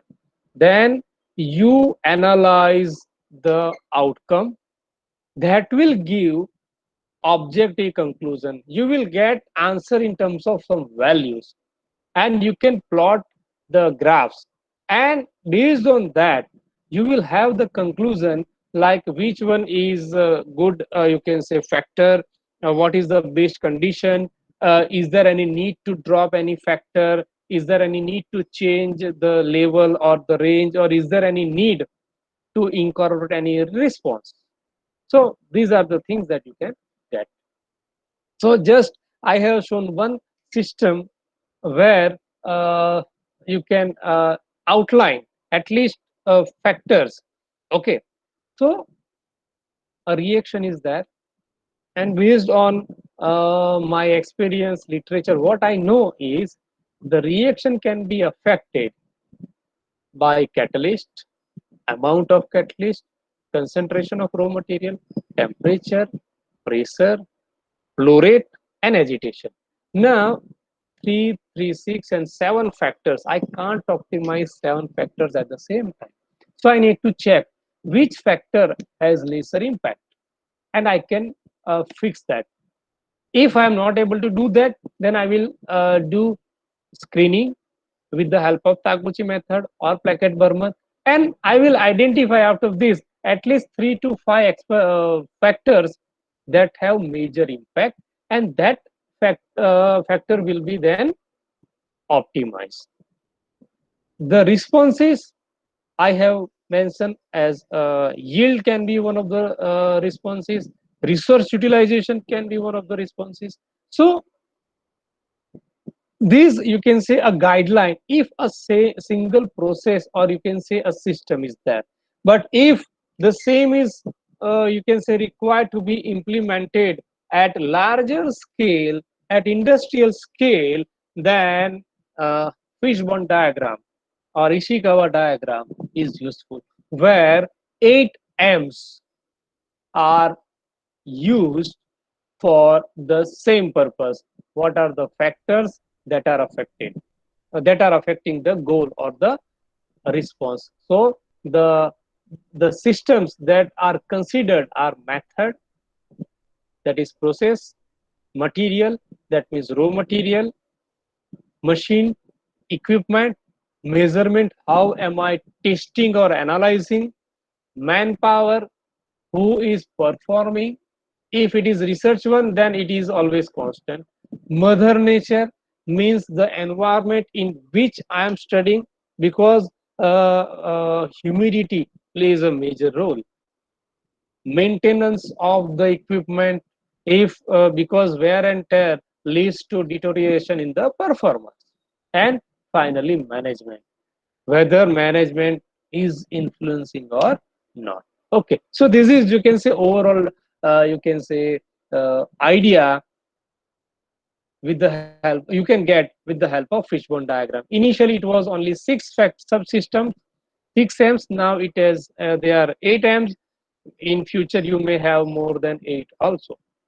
So basically this you can say fishbone diagram will help you to visualize the overall process and how it is going to impact. Now if I come to this factorial design, uh, there are you can say uh, 2 ways in which you can apply. One is considered full factorial design, that is 2 to the power k design, and you can go for higher level also, that means more than 2 level, 3 to the power k, so and so forth. But since it is full factorial design, number of experiments will be more. Okay, so another approach is fractional factorial, in which you have Taguchi method and response surface method. So the basic idea is, if you are going to get same conclusion with fewer runs, then why not to go for fractional factorial compared to full factorial? So in Taguchi method, please remember, Taguchi's philosophy is for main effect only.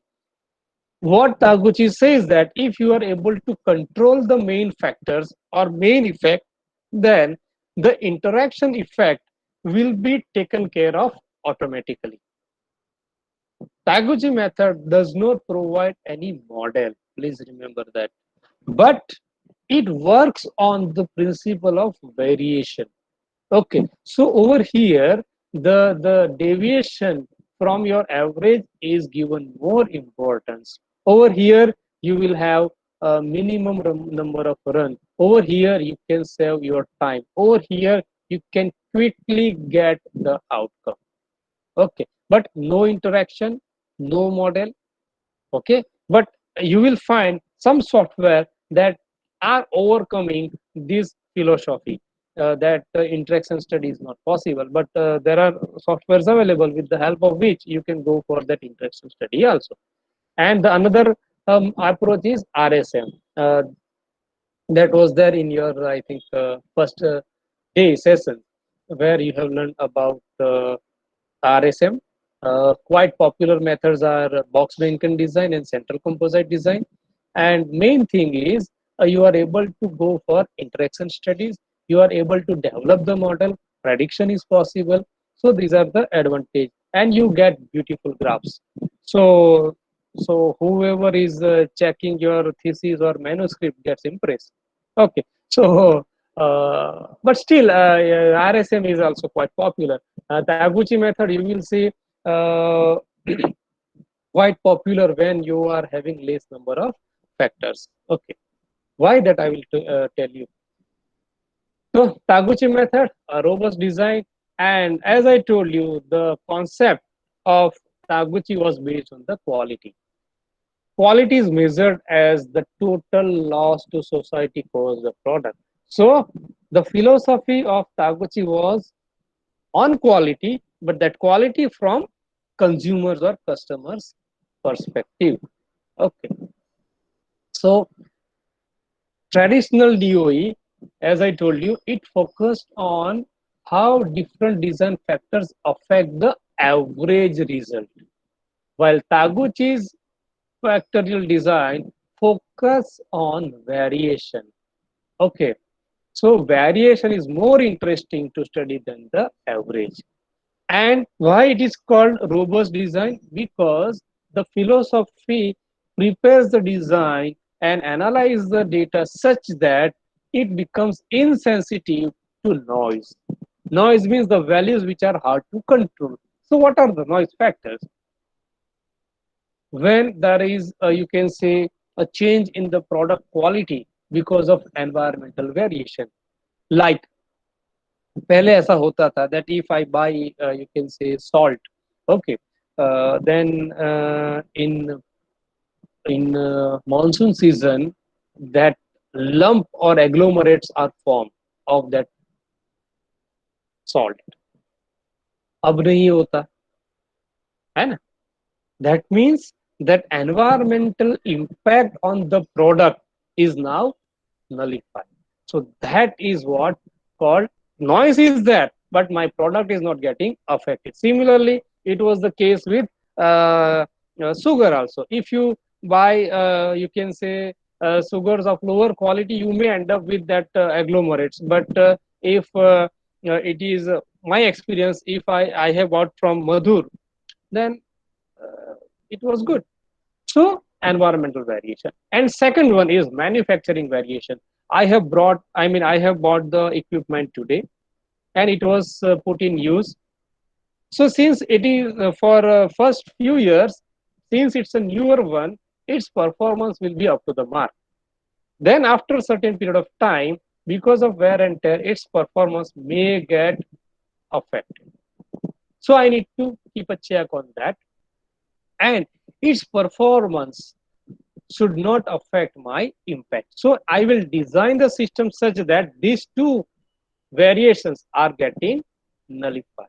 That is the reason why it is called robust design.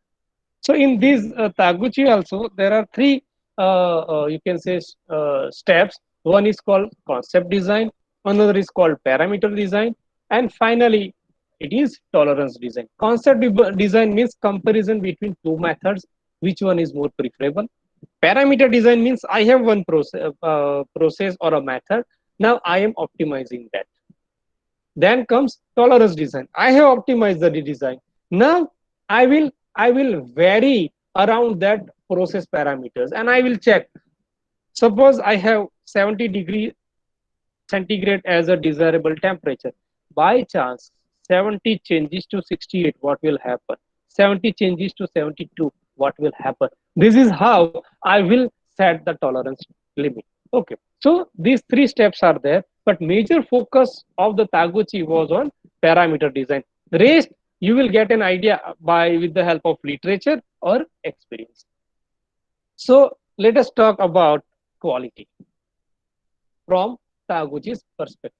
As I told you, ideal quality is the function of customer perception and satisfaction. Okay, if I have bought, you can say LED bulb, and if I'm say that it will last for say 1 hour, 1 year, or say 500 hours or 1,000 hours, and I am paying 200 rupees for that. That means 1,000 hours, if it has lasted, then my 200 rupees fully paid. But instead of 1,000 hours, if it lasts only for 900 hours, I have paid for 1,000 hours, but I have a loss of 100 hours. So if I convert that into rupees, then I can say that I am having the financial loss. But at the same time, company will say that मैंने तो बोला था 1,000 hour plus and minus 100. So company, as per its you can say promise, it has done. But when it comes to customer's pocket, it is a loss. Okay. So the general perspective, when the target is fixed, the first case, nominal the best, where lower specification limit, upper specification limit is there and target is there, then they have provided this linear approach that if my bulb is working for 900 hours, I don't have problem. If my you can say working is for 1100 hours, no problem. But please remember, company वाले कभी भी 1100 वाले bulb नहीं बनाएंगे. Since they have set the limit 900 hours, what they will do, that rather than keeping the target to 1,000, they can shift the target to 950, and they will design such that their variation is getting reduced. So they have improved the process. While the range was plus and minus 100 hour, they have improved the process, and now the range was reduced to plus and minus 50 hour, but they have shifted their target towards 950. Okay, so they will make a bulb which will last either 900 hour or 1000 hour. So they are at a, still they are meeting the criteria. They are at a, they are gaining the profit. Customer at a loss. So what Taguchi showed, that this concept of linear behavior is not allowed. What he proposed is non-linear, like this one. And what he told, that you have to narrow down this variation, and he has categorized various range compared to this. If you are within the range, say plus and minus 1% to 2%, you can call it best, then good, then fair, and finally when it is at the end, LSL and USL, it is unacceptable. So what he has done, he has coined one, you can say, uh, formula where L is the loss per product is equal to K some constant into the bracket one term Y minus T, where T is the target value and Y is the actual value. That means if I take again the case of this bulb, target is 1000, my working is 900, so 900 minus 1000, 100 to the power 2, and if I am able to convert that in terms of rupees, then it will be more. So when this value will be less, if my bulb is working for 999 hours, then 999 minus 1000, 1 to the power 2, 1. If it is working for 999.1, then the difference will be 0.9. The power will be 0.81. That means now I can say that my process is robust, my product is good, and it is working as per product consumers satisfaction. So this is one equation that he has coined in terms of quality loss function, where the target is fixed. But it is not always the case that always I will be able to fix the target. Like the another concept, okay, over here I have given the example of working of bulb. Similarly, if I am say producing any nanoparticle or drug formulation, if I am there, I can set the target, like I need the particles of that particular product of 100 nanometer or 150 nanometer, so I have fixed the target. Okay, so in management also they fix the target, they give the target of selling, so that can be the case. Then comes the smaller the better. It is not always that I will fix the target, but when it comes to the loss, if I'm investing money in some venture, what I desire that मेरे पैसे नहीं डूबने चाहिए. That means my loss should be zero. So whenever there is a case of loss, whenever there is a case of pollution, whenever there is a case of erosion or corrosion, whenever there is a case of side effect, whenever I need say smaller size of the particle, what is the smaller? There is no definition. So when I am talking about the case where my target value is fixed as 0, then this equation will change to ky square. And finally, larger the better. That means I am investing and I am asked, by आपको profit कितना चाहिए? I can't define. If I am investing 1000 rupees, I can't say that मुझे 1500 मिलेगा तो चलेगा. Always in when it is a profit, sky is the limit. Okay, no one will say no. So whenever such situation is there, the case of larger the better case will be there. The you can say solubility, conversion, yield, extraction or recovery, जितना ज़्यादा हो उतना अच्छा. So in that case, this concept is preferable. that is Ly is equal to k 1 by y square. So the first characteristic of Taguchi he has defined is this quality loss function, and based on this quality loss function he has introduced one parameter called signal to noise ratio that we'll talk later on when we'll talk about the steps. This was one characteristic. The second characteristic of the Taguchi method is the orthogonal array, or you can say planning of the experiment. Okay, Taguchi has provided a pre-designed or defined orthogonal arrays. These arrays, please remember, they are considered as the shortest possible matrix. If you check for 3 levels and 4 factor, or 2 levels and 3 factor with another design like CCD or BBD, you will end up with more number of experiments compared to Taguchi. That you can check also. Okay. If I take the example of a full factorial design means number of level to the power 3. So when I have 3 factor 2 level, I need to perform 8 experiments. But when it comes to Taguchi, I need to perform 4 experiments. Similarly, if I have 4 factors and 3 levels, 3 3 are 9, 81 experiments I need to perform to get the optimum condition. Over here, I will come to a conclusion with 9 experiments. If I perform each experiment twice, then 18 experiments. Okay, so that is the advantage. Now, if you look at this array carefully, each row, if you check, no experiment is getting repeated, or you can see all factors are getting varied. Okay, first experiments, if you see, all are kept at 1 1 1. That means all experiments will be performed at level 1 of each factor.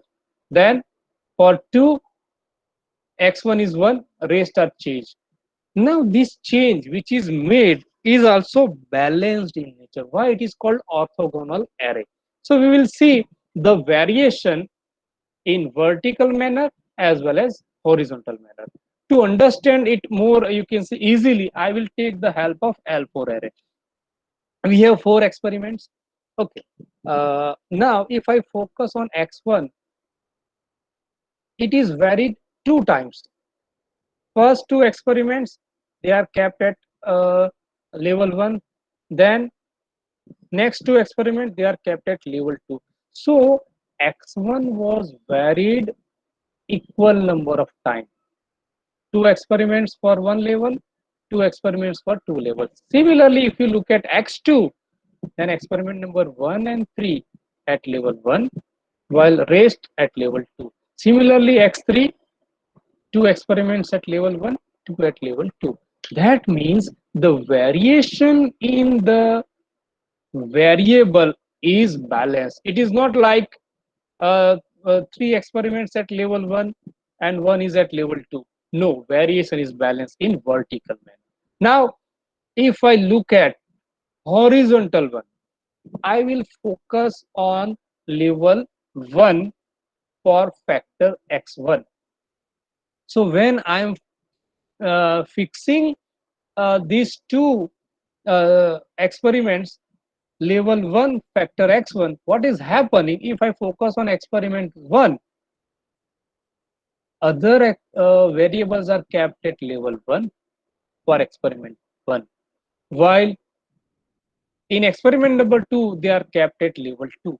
That means when I am keeping my level constant for x1, the variation in x2 and x3 is also balanced. ऐसा नहीं है that my level 1 is getting variation differently, या यहाँ पे 2 2 नहीं आ रहा है, या x3 is kept at 1 over here. No, my x1 when it is kept at 1, x2 and x3 are varied such that both variations, that is level 1 and level 2, are incorporated in level 1 of x1. Similarly, if I look at level 2 of x1, what I am observing is x2 is kept at level 1, level 2, level 2, level 1. That means my vertical variation is balanced, my horizontal variation is balanced. So the whole design is becoming unbiased to each variable and their level. Okay, so that is what Sir. the orthogonal array is. Megal sir.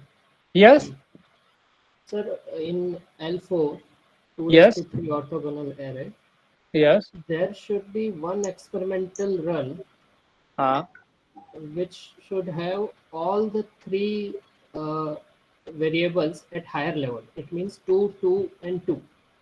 no, it is not necessary. Uh, because we should have a boundary, I guess. That No, no, we no, have no, lower no. boundary, that is 1, 1, 1. Yeah. But there is no higher level boundary. No, you won't find that you can say conventional requirement in Taguchi method. If you see L9 array, if you Mhm. see L9 array, you can see first experiment at 111. So always lower boundary will be there. But Okay. is it possible for you to find the higher, I mean the maximum range? No. है ना? If you go on doing that, then what will happen? That basic philosophy of variation will get nullified. Okay, so over here, the idea is to keep the vertical and horizontal variation balanced. Okay, that is the idea. Okay, should I go ahead? Okay, Please. yeah. Thank So this is orthogonal array. This is the array selection guideline. Suppose you have say 5 factors. So at the top you can see number of factor, and on the left you can see number of levels over here. Suppose we have 5 factors and 3 levels. Sorry. 5 factors and 3 levels, then you will have an idea that L18 array will be there. That means you need to perform 18 experiments to get the optimum condition. Suppose you have 4 factors and 3 levels, then 9 experiments. So this array selector will give you an idea about how many experiments you need to perform. So just I am showing you the L8 array for 7 factors. If you see 7 factors, two levels, then you need to perform L8. So this is your L8 array. Okay, so with the help of L8 array, you will get an idea about the the experiment idea about the planning of the experiment. Okay, but what's the problem with this? Let me show you. There is a full factorial design also. Okay. In full factorial design, you will get an idea about interaction also. So the same design that was shown here, I have reproduced over here. This design and this design, if you compare, they are identical. That means if you use this design for L8 array optimization, what will be the problem? The third column will give you, over here I have written C, over here I have written C. The third column will give you an idea about your factor C as well as interaction all AB. That means which information is crucial, interaction or main effect, that you have to decide. So when you are going to reduce your number of experiments, when you had 2 to the power 7 design, it were around 128 experiments. Now we have reduced to 8. So kuch na kuch to compromise hoga. So what is that compromise? The column number 3 is giving the information which can be for your main effect C or can be for interaction effect. So this confounding effect is the issue. So you have to be very sure while selecting the Taguchi method. If you are using 7 factor and 2 level and using Taguchi method for optimization, then someone will raise a doubt that are you sure that the interaction effect are not important? Please remember that. I will show you this with another table. So be careful while selecting Taguchi because it is highly fractional factorial design. Why? If you see the third one, 15 factors and 2 levels, if you go for full factorial design, you need to perform 32,768 experiments, and Taguchi gives only 60. Similarly, 13 factors, 3 level, around 16 lakhs experiment you have to perform, while Taguchi says that by 27 crore बैठ जाओ. That means the information which will be available after performing 16 lakh you are getting after performing 27. तो यहाँ पे आपको थोड़ा अपना दिमाग लड़ाना है, ठीक है. So be careful while selecting Taguchi method. Okay, how much reduction in your number of experiments are there, you have to be very sure about that, check that and apply. So what are the steps in Taguchi method? As I have shown in DOE steps, similar steps are here. First, identify the problem statement is that, then comes identification of process parameter and their level, then selection of orthogonal array based on our number of factors and their level, then we perform the experiment with the help based on the array we have prepared, and then comes calculation of signal to noise ratio that I have told you that I will show the equation. So we have 3 equations. One, larger is better, then smaller is better, and nominal is better. So these equations are based on the quality loss function that we have seen. So they are basically minus 10 log into the bracket 1 by n summation of 1 by yi square.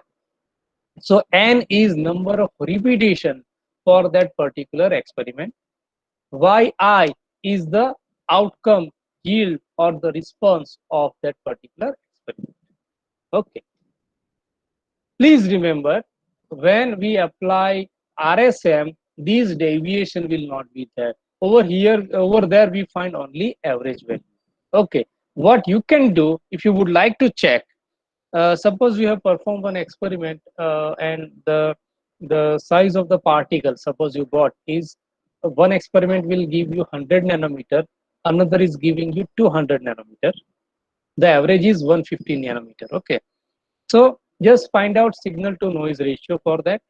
And another experiment you are performing and you are getting 145 nanometer and 155 nanometer. What is the signal to noise ratio? We'll see about that in the next session also if you are able to find that. So these will give you an idea about the importance of Taguchi method. Okay, so these 3 are the equations. Once you find this signal to noise ratio, suppose you have this L-line array. Based on this guideline, you have performed the experiment and you have noted down the signal to noise ratio. The next is analysis of ratio, signal to noise ratio. So what we do over here, we will prepare one table called total signal to noise ratio or level total signal to noise ratio. What we do over here, we find level total signal to noise ratio at each level for various parameters. To give you an example, for factor A at level 1, what we will do, we'll pick first 3 signal to noise ratio. Why? Because these 3 experiments are being performed at level 1 of factor A, and that addition will put over here. If you are using any software, then they are using the average value. Similarly, for factor B at level 2, what is done? Factor B level 2, level 2, level 2. So we are using same signal to noise ratio, but the order will be different based on the level and the factor. Once we have this, we will have this table ready, and we will compare. Once this table is ready, factor A will see among these 3 levels which one is the highest signal to noise ratio. That highest signal to noise ratio will be considered as the preferred level. Why? Now if you see the definition, it is signal divided by noise. We always prefer higher signal. We always try to suppress, minimize the noise. So always higher signal is desirable. Okay. So out of these three, in which case I am getting higher signal, that will be selected as the desired level for the optimum. Similarly for factor B and C. So these analysis will give me the optimum condition. Once I have optimum condition with me, the next step is to identify the factor which has the highest impact and the minimum impact on the performance. That is done with the help of analysis of variance. And analysis of variance, we require few terms, and we will prepare a table which will look like this. So for three factors, I have ABC, then I will have error. Error is always required to perform one test called Fisher test. Okay. Then each column, if you look at, one is sum of square, then degree of freedom, variance is required, F test. So how each value is calculated, or a property is calculated, that we'll see. First one is total variation, this one. And another is called individual variation, also known as sum of square. So what is total variation? What we do is we have all the experiments. If I am talking about L9 experiment, all 9 experiments, I will find the average of that. Then I will find the average of individual, and I will see that compared to overall average, how individual average is getting affected. So it is the total magnitude of the variation of the experimental data. And if I talk about individual variation, it is the variation within the individual factor. So the equations are these. First term, I have signal to noise ratio, I need to square it. The second term is summation of all signal to noise ratio and square it. Similarly, if I talk about individual signal to noise ratio, I have found level total, square it, I will get the idea. Second term is common in both total as well as individual variation. When I am able to find these two, the difference between the total variation and summation of individual variation, the difference between these two will give me an idea about variation due to error. Then comes degree of freedom. Degree of freedom means how much freedom is available for the variation. Suppose I am performing experiment for temperature variation. Suppose I have 4 temperature, 40, 50, 60 and 70 degrees centigrade. I will be performing experiment at 40 degree. So after that, what are the probability of variation? I can go for 50, 60 or 70. So degree of freedom is nothing but number of levels minus 1. So if I have 40, 50, 60 and 74 level, degree of freedom for a factor will be minus 1, that will be 3. And if I find total degree of freedom, then it will be total number of experiments minus 1. So over here, if I am performing L9, that means 9 experiments, 9 minus 1. Okay. And if I would like to find the degree of freedom for the error, then the difference between total degree of freedom minus summation of individual degree of freedom will give me that. Once I have these two, things are very easy. Variance is nothing but the the variance is nothing but sum of square divided by degree of freedom. Then F test is nothing but the ratio of variance for the factor to the variance of the error. Now this is bit tricky term. This is bit tricky term. This ratio of sum of square, this equation is applicable when your degree of freedom is same for factor and the error. Otherwise, you don't use this. Okay, please remember that.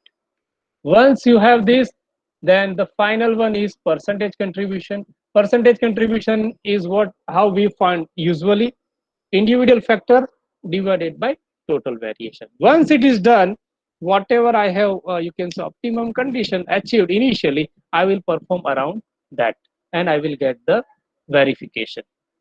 Okay, so we will go through one case study that will give you the feel about how this method is implemented. Okay, and this is the classic case where I have told you initially that you need to understand the process. Okay, so first step, problem identification. I will just give you an idea about that. One dairy industry was there, and it is releasing its wastewater, but there is a problem because of higher biological oxygen demand present. Okay, when the wastewater was analyzed, so uh, it was seen that we should reduce the BOD. अगर मुझे BOD reduce करना है, then what I will do? I will do some wastewater treatment and I can reduce. That is the usual way that we can do. But further analysis of wastewater showed that this wastewater contain good amount of lactose in that. And if you are able to recover the lactose, then one advantage is that the BOD you can reduce by 80%. That is the first achievement you will have. फायदा क्या lactose का? Lactose is the useful product, commodity, and you can earn something from that. So rather than treating the waste, if you are able to recover the lactose from the BOD, you will achieve two advantages. One, you can reduce the BOD so that environmental regulation वो एक बात easy हो जाएगा, you can take care of that. And another thing, you can use these lactose as a product and earn some profit. है ना, हम Bournvita और वो सब पीते हैं, उसमें आता है lactose. Okay, so problem was there, but how you have analyzed is more important. So that's why don't look at the problem, analyze it and try to get unique solution. Okay, once it was done, then identification of the process parameter. Now over here, rather than following the conventional way, since lactose is the solid product, okay, since it was dissolved in that, if I go for crystallization, I can get the product easily. So crystallization was the desired process or the operation. Now conventional crystallization ko chhod ke over here the sonication ultrasound was applied, and to you can say have a better crystallization, faster crystallization, the pH was changed. If you see this table, the initial lactose content was changed, solvent concentration was changed. See, why this is required? Because first you need to check the lab skill study and then only you can implement at higher scale. So based on this you can say preliminary study, literature, experience, four parameters: initial lactose concentration, pH of the sample, solvent concentration, and the sonication time. They were selected at three levels like this: 5, 10, 15. So you can see all factors. Please look at these factors. All factors, they are in increasing order: 5, 10, 15. 2.5, 4.5, 6.5, 65, 75, 85, 5, 10, 15. Okay. Now, we know that when there are four factors, three level, L9 array can be applicable.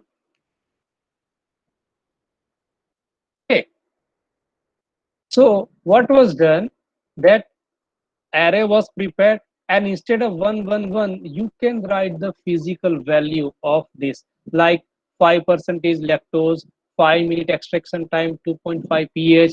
So first experiment will be performed at this condition, and the lactose recovery will be denoted over here. Please check remember that each experiment is required to be performed twice. Similarly, second experiment where other parameters have been varied and the recovery was measured. Once this recovery was measured, the next thing was to calculate signal to noise ratio. Now we know that when we are recovering something, maximum recovery is required, so higher the better case was selected.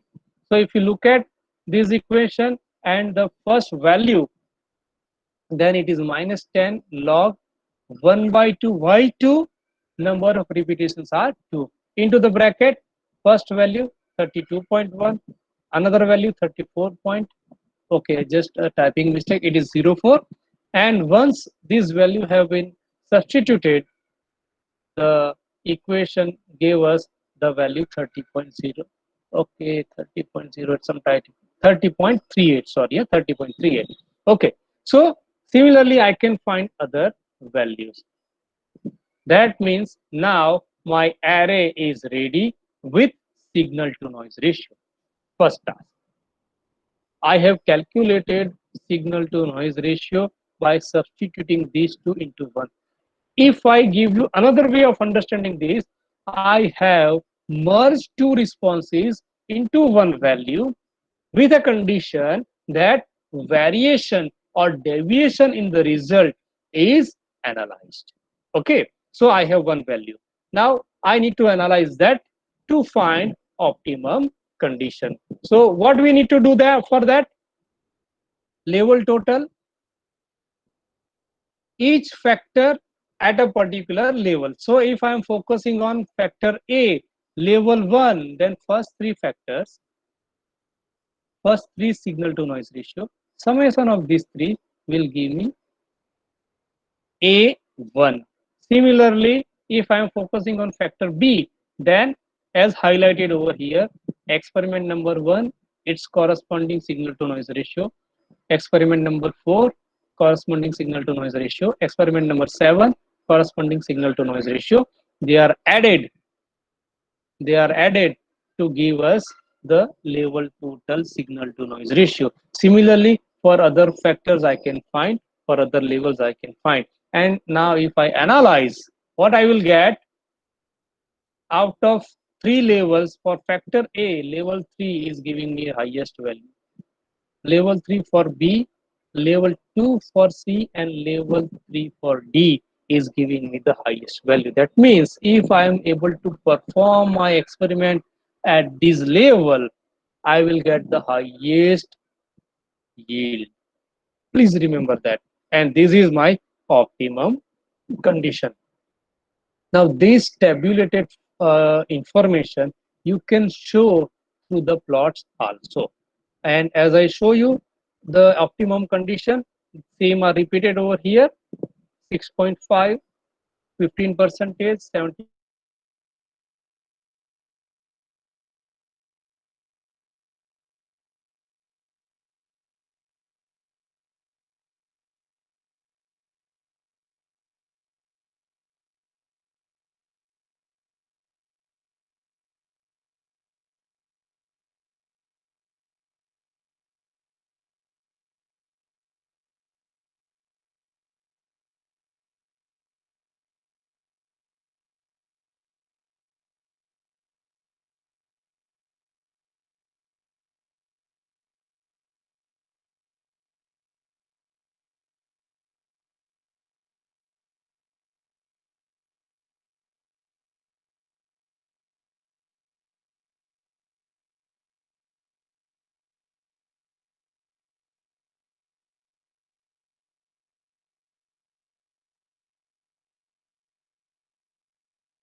बेटा अबे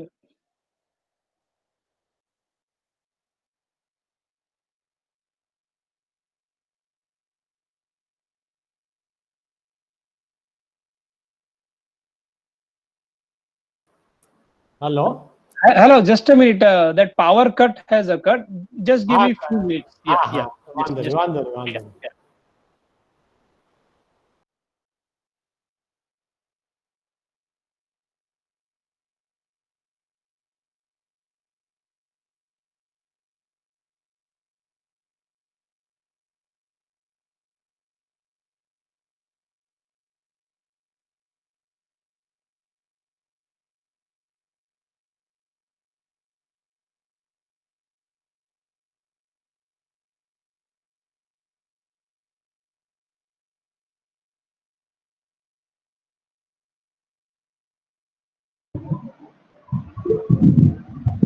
hello Megha sir.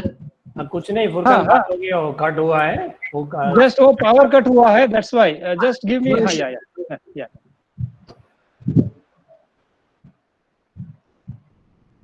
Sir, if you want, we can start after lunch. Let me set that power bank. Okay, so that my mobile will have enough power. So Okay. just yeah.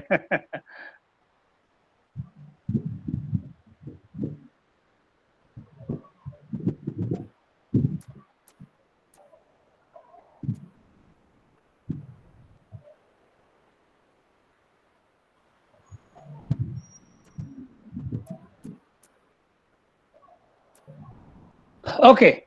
Yeah. Okay. Sorry for the disturbance. No issue, sir. These you can get no noise factor. And the classic example that noise factor is there, and we should make sure that the product, that means the ultimate goal, should not get affected thanks to the you can say hotspot creation. Huh? Okay, so we'll start again from where we have left.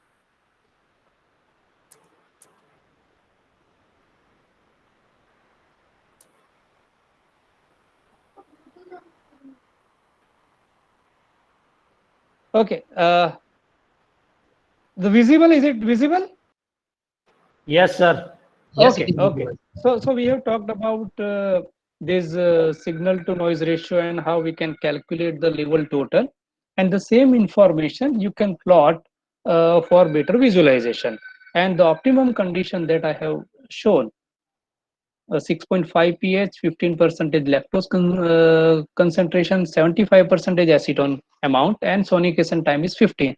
And when the experiment was performed over here around this condition, the yield that was found was around 89 percentage. That was highest among the when it was compared with L9 design. Okay, so that has given the confirmation that the optimum condition that we obtained is acceptable. So the first task is over, that is to get the optimum value. Now the second task, that is analysis of variance to identify the most significant factor. So the equations are reproduced again. What I will show you is how they are being calculated. So we will tabulate all the information in this table. The first task is to find ST, that is total variation.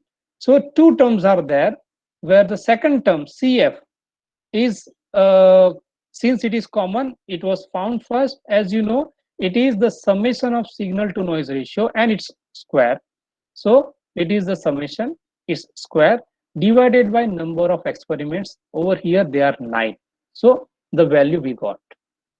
The first term is square of signal to noise ratio and then its summation. So you can see that the each value is square summation minus correction factor.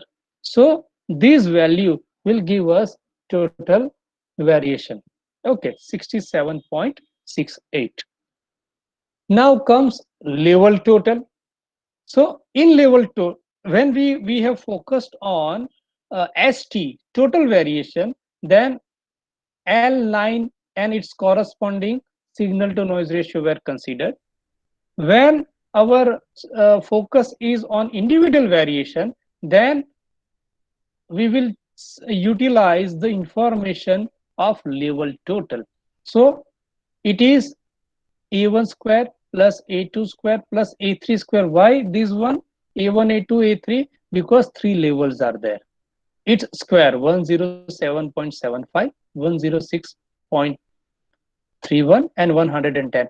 Now over here, please be careful regarding this Na1, Na2, and Na3. These are the values for that particular level. That means how many times that particular level is appearing in the experiment. It is not regarding number of repetitions. Please remember that. That means if I look at this table, then level 1 is appearing 3 times, level 2 is appearing 3 times, level 3 is appearing 3 times, and it is same for all the factors. So don't get confused with this n value. Over here, it is number of times that particular level is getting appeared. So again, square of each level total divided by 3 minus correction factor. So SA value was calculated. Similarly, you can find SB, SC, and SD. Okay, so these values are calculated. Now, when we try to find SE, what we found that the summation of A, B, C, D and total variation, they are same. That means variation due to error was found to be 0. Similarly, if I go for degree of freedom, for total degree of freedom, it was n minus 1, that was 8. And when it was for factor, it is 3 minus 1. Since there are 3 level, 3 minus 1, that means 2. Since I have 4 factors, the summation will give me 8. A plus B plus C plus D, that is 8. That means if I compare total degree of freedom and the summation of individual degree of freedom, it is same. That means degree of freedom for error will be 0. Please remember that. So as I told you, for error, both are 0. So what to do? Because when I will go for F test, I can't perform. 0 possible nahi hai aage ka calculation. So this is the table that I have prepared. Okay. And one more term was calculated, variance. It is 2.83 divided by 2. This table is called unpooled. So what is pooled? From this column onwards or step onwards, we can't perform F test. So what is done that a factor which has the minimum impact will be identified and it will be considered as an error known as pooled error, and all the information of that particular factor will be transferred as an error, and then calculation can be continued. So what is done if I compare this? 2.83 factor A has the minimum value. That means it will have minimum impact. If I don't focus on this factor, it is not going to impact my study. Okay, so the information of this is transferred over here. So 2.83 to 1.415. Now I can perform F test. Now over here, one more thing. If you see factor C and D, they are in double digit, 26 and 33, while A and B, they are in single digit, 2.83, 4.52. It is up to the experimenter whether he wants to shift only information of A or A and B both. This is at your disposal. You can combine sum of square for these two and add over here also. That freedom is with you. Now, the moment you do this, what will happen? Sum of square will be 2.83 plus 4.52. Degree of freedom will be 2 plus 2, 4. So your variance will be summation of these two divided by 4. Okay, so this is what you will get if you would like to combine these two. Okay, we have kept one factor only as an error. So once it is done, I can perform the F test. F test, again, what is? It is the ratio of the variation in factor divided by variation in error. If my variation in error is high, then my F value will be more. If variation is less compared to that particular factor, my F value will be high. That means the factor for which I am getting higher F value, it will have more impact on the response. It is known as quality characteristic. Now, one more term, percentage contribution, that will give you quantitative information. And what is that? As I given the equation initially also, it is simply 2.83 divided by 6.67.69. Okay. So I'm getting the comparison in terms of percentage. So whatever information I got in terms of comparison quality characteristic, now I have the quantitative impact. Okay, so what does this mean? That factor C has around 50% impact on the yield, while factor A and B less than 10%. So you need not to worry much if there is a variation in factor A and B, but you have to be very careful for maintaining factor C and D at precise value. So this will help you in tolerance design. Okay, so this is what you can get an information from analysis of variance. If you would like to provide any control, then for C and D you need to provide precise control, while for factor A and B you can keep them costed, keep them at lower value or higher value, which one is suitable, and you can perform the experiment. So this is what the information you can get from the ANOVA or analysis of variance. So these are the major references that we have used. Basically, this whole work is from this second article, thanks to Sanjay Patel, my colleague. Okay, uh, thank you. Thank you so much, sir. Yeah. It was right pinpoint, I think so. You have started from a very minor example like preparing a tea, and then you have step by step you have gone to a higher level. I'm very sure that all the participants have enjoyed and they understood. If not, we will be sending you recordings also, because I think so your recording is also very important. If there is any confusion, you can just go back and listen the recording carefully. Well, thank you so much, sir. Thank you. I think so. I can't see major questions from your side, but in case if someone have any of the question, they can unmute and they can ask. Except Praful, I think so his chance is over. We'll take question answer in second Okay, fine. session. So we can have lunch now, Okay. sir. We can meet after 1 hour. So it is 12:10. Yeah. Can we get 1 p.m. 1 p.m. again? Yeah, 1 p.m. Sure, Yeah. definitely. All right, Okay. sir. Thank you. Okay, All thank you. participants are requested to sharply join at 1 p.m. Thank you. Thank you. Okay.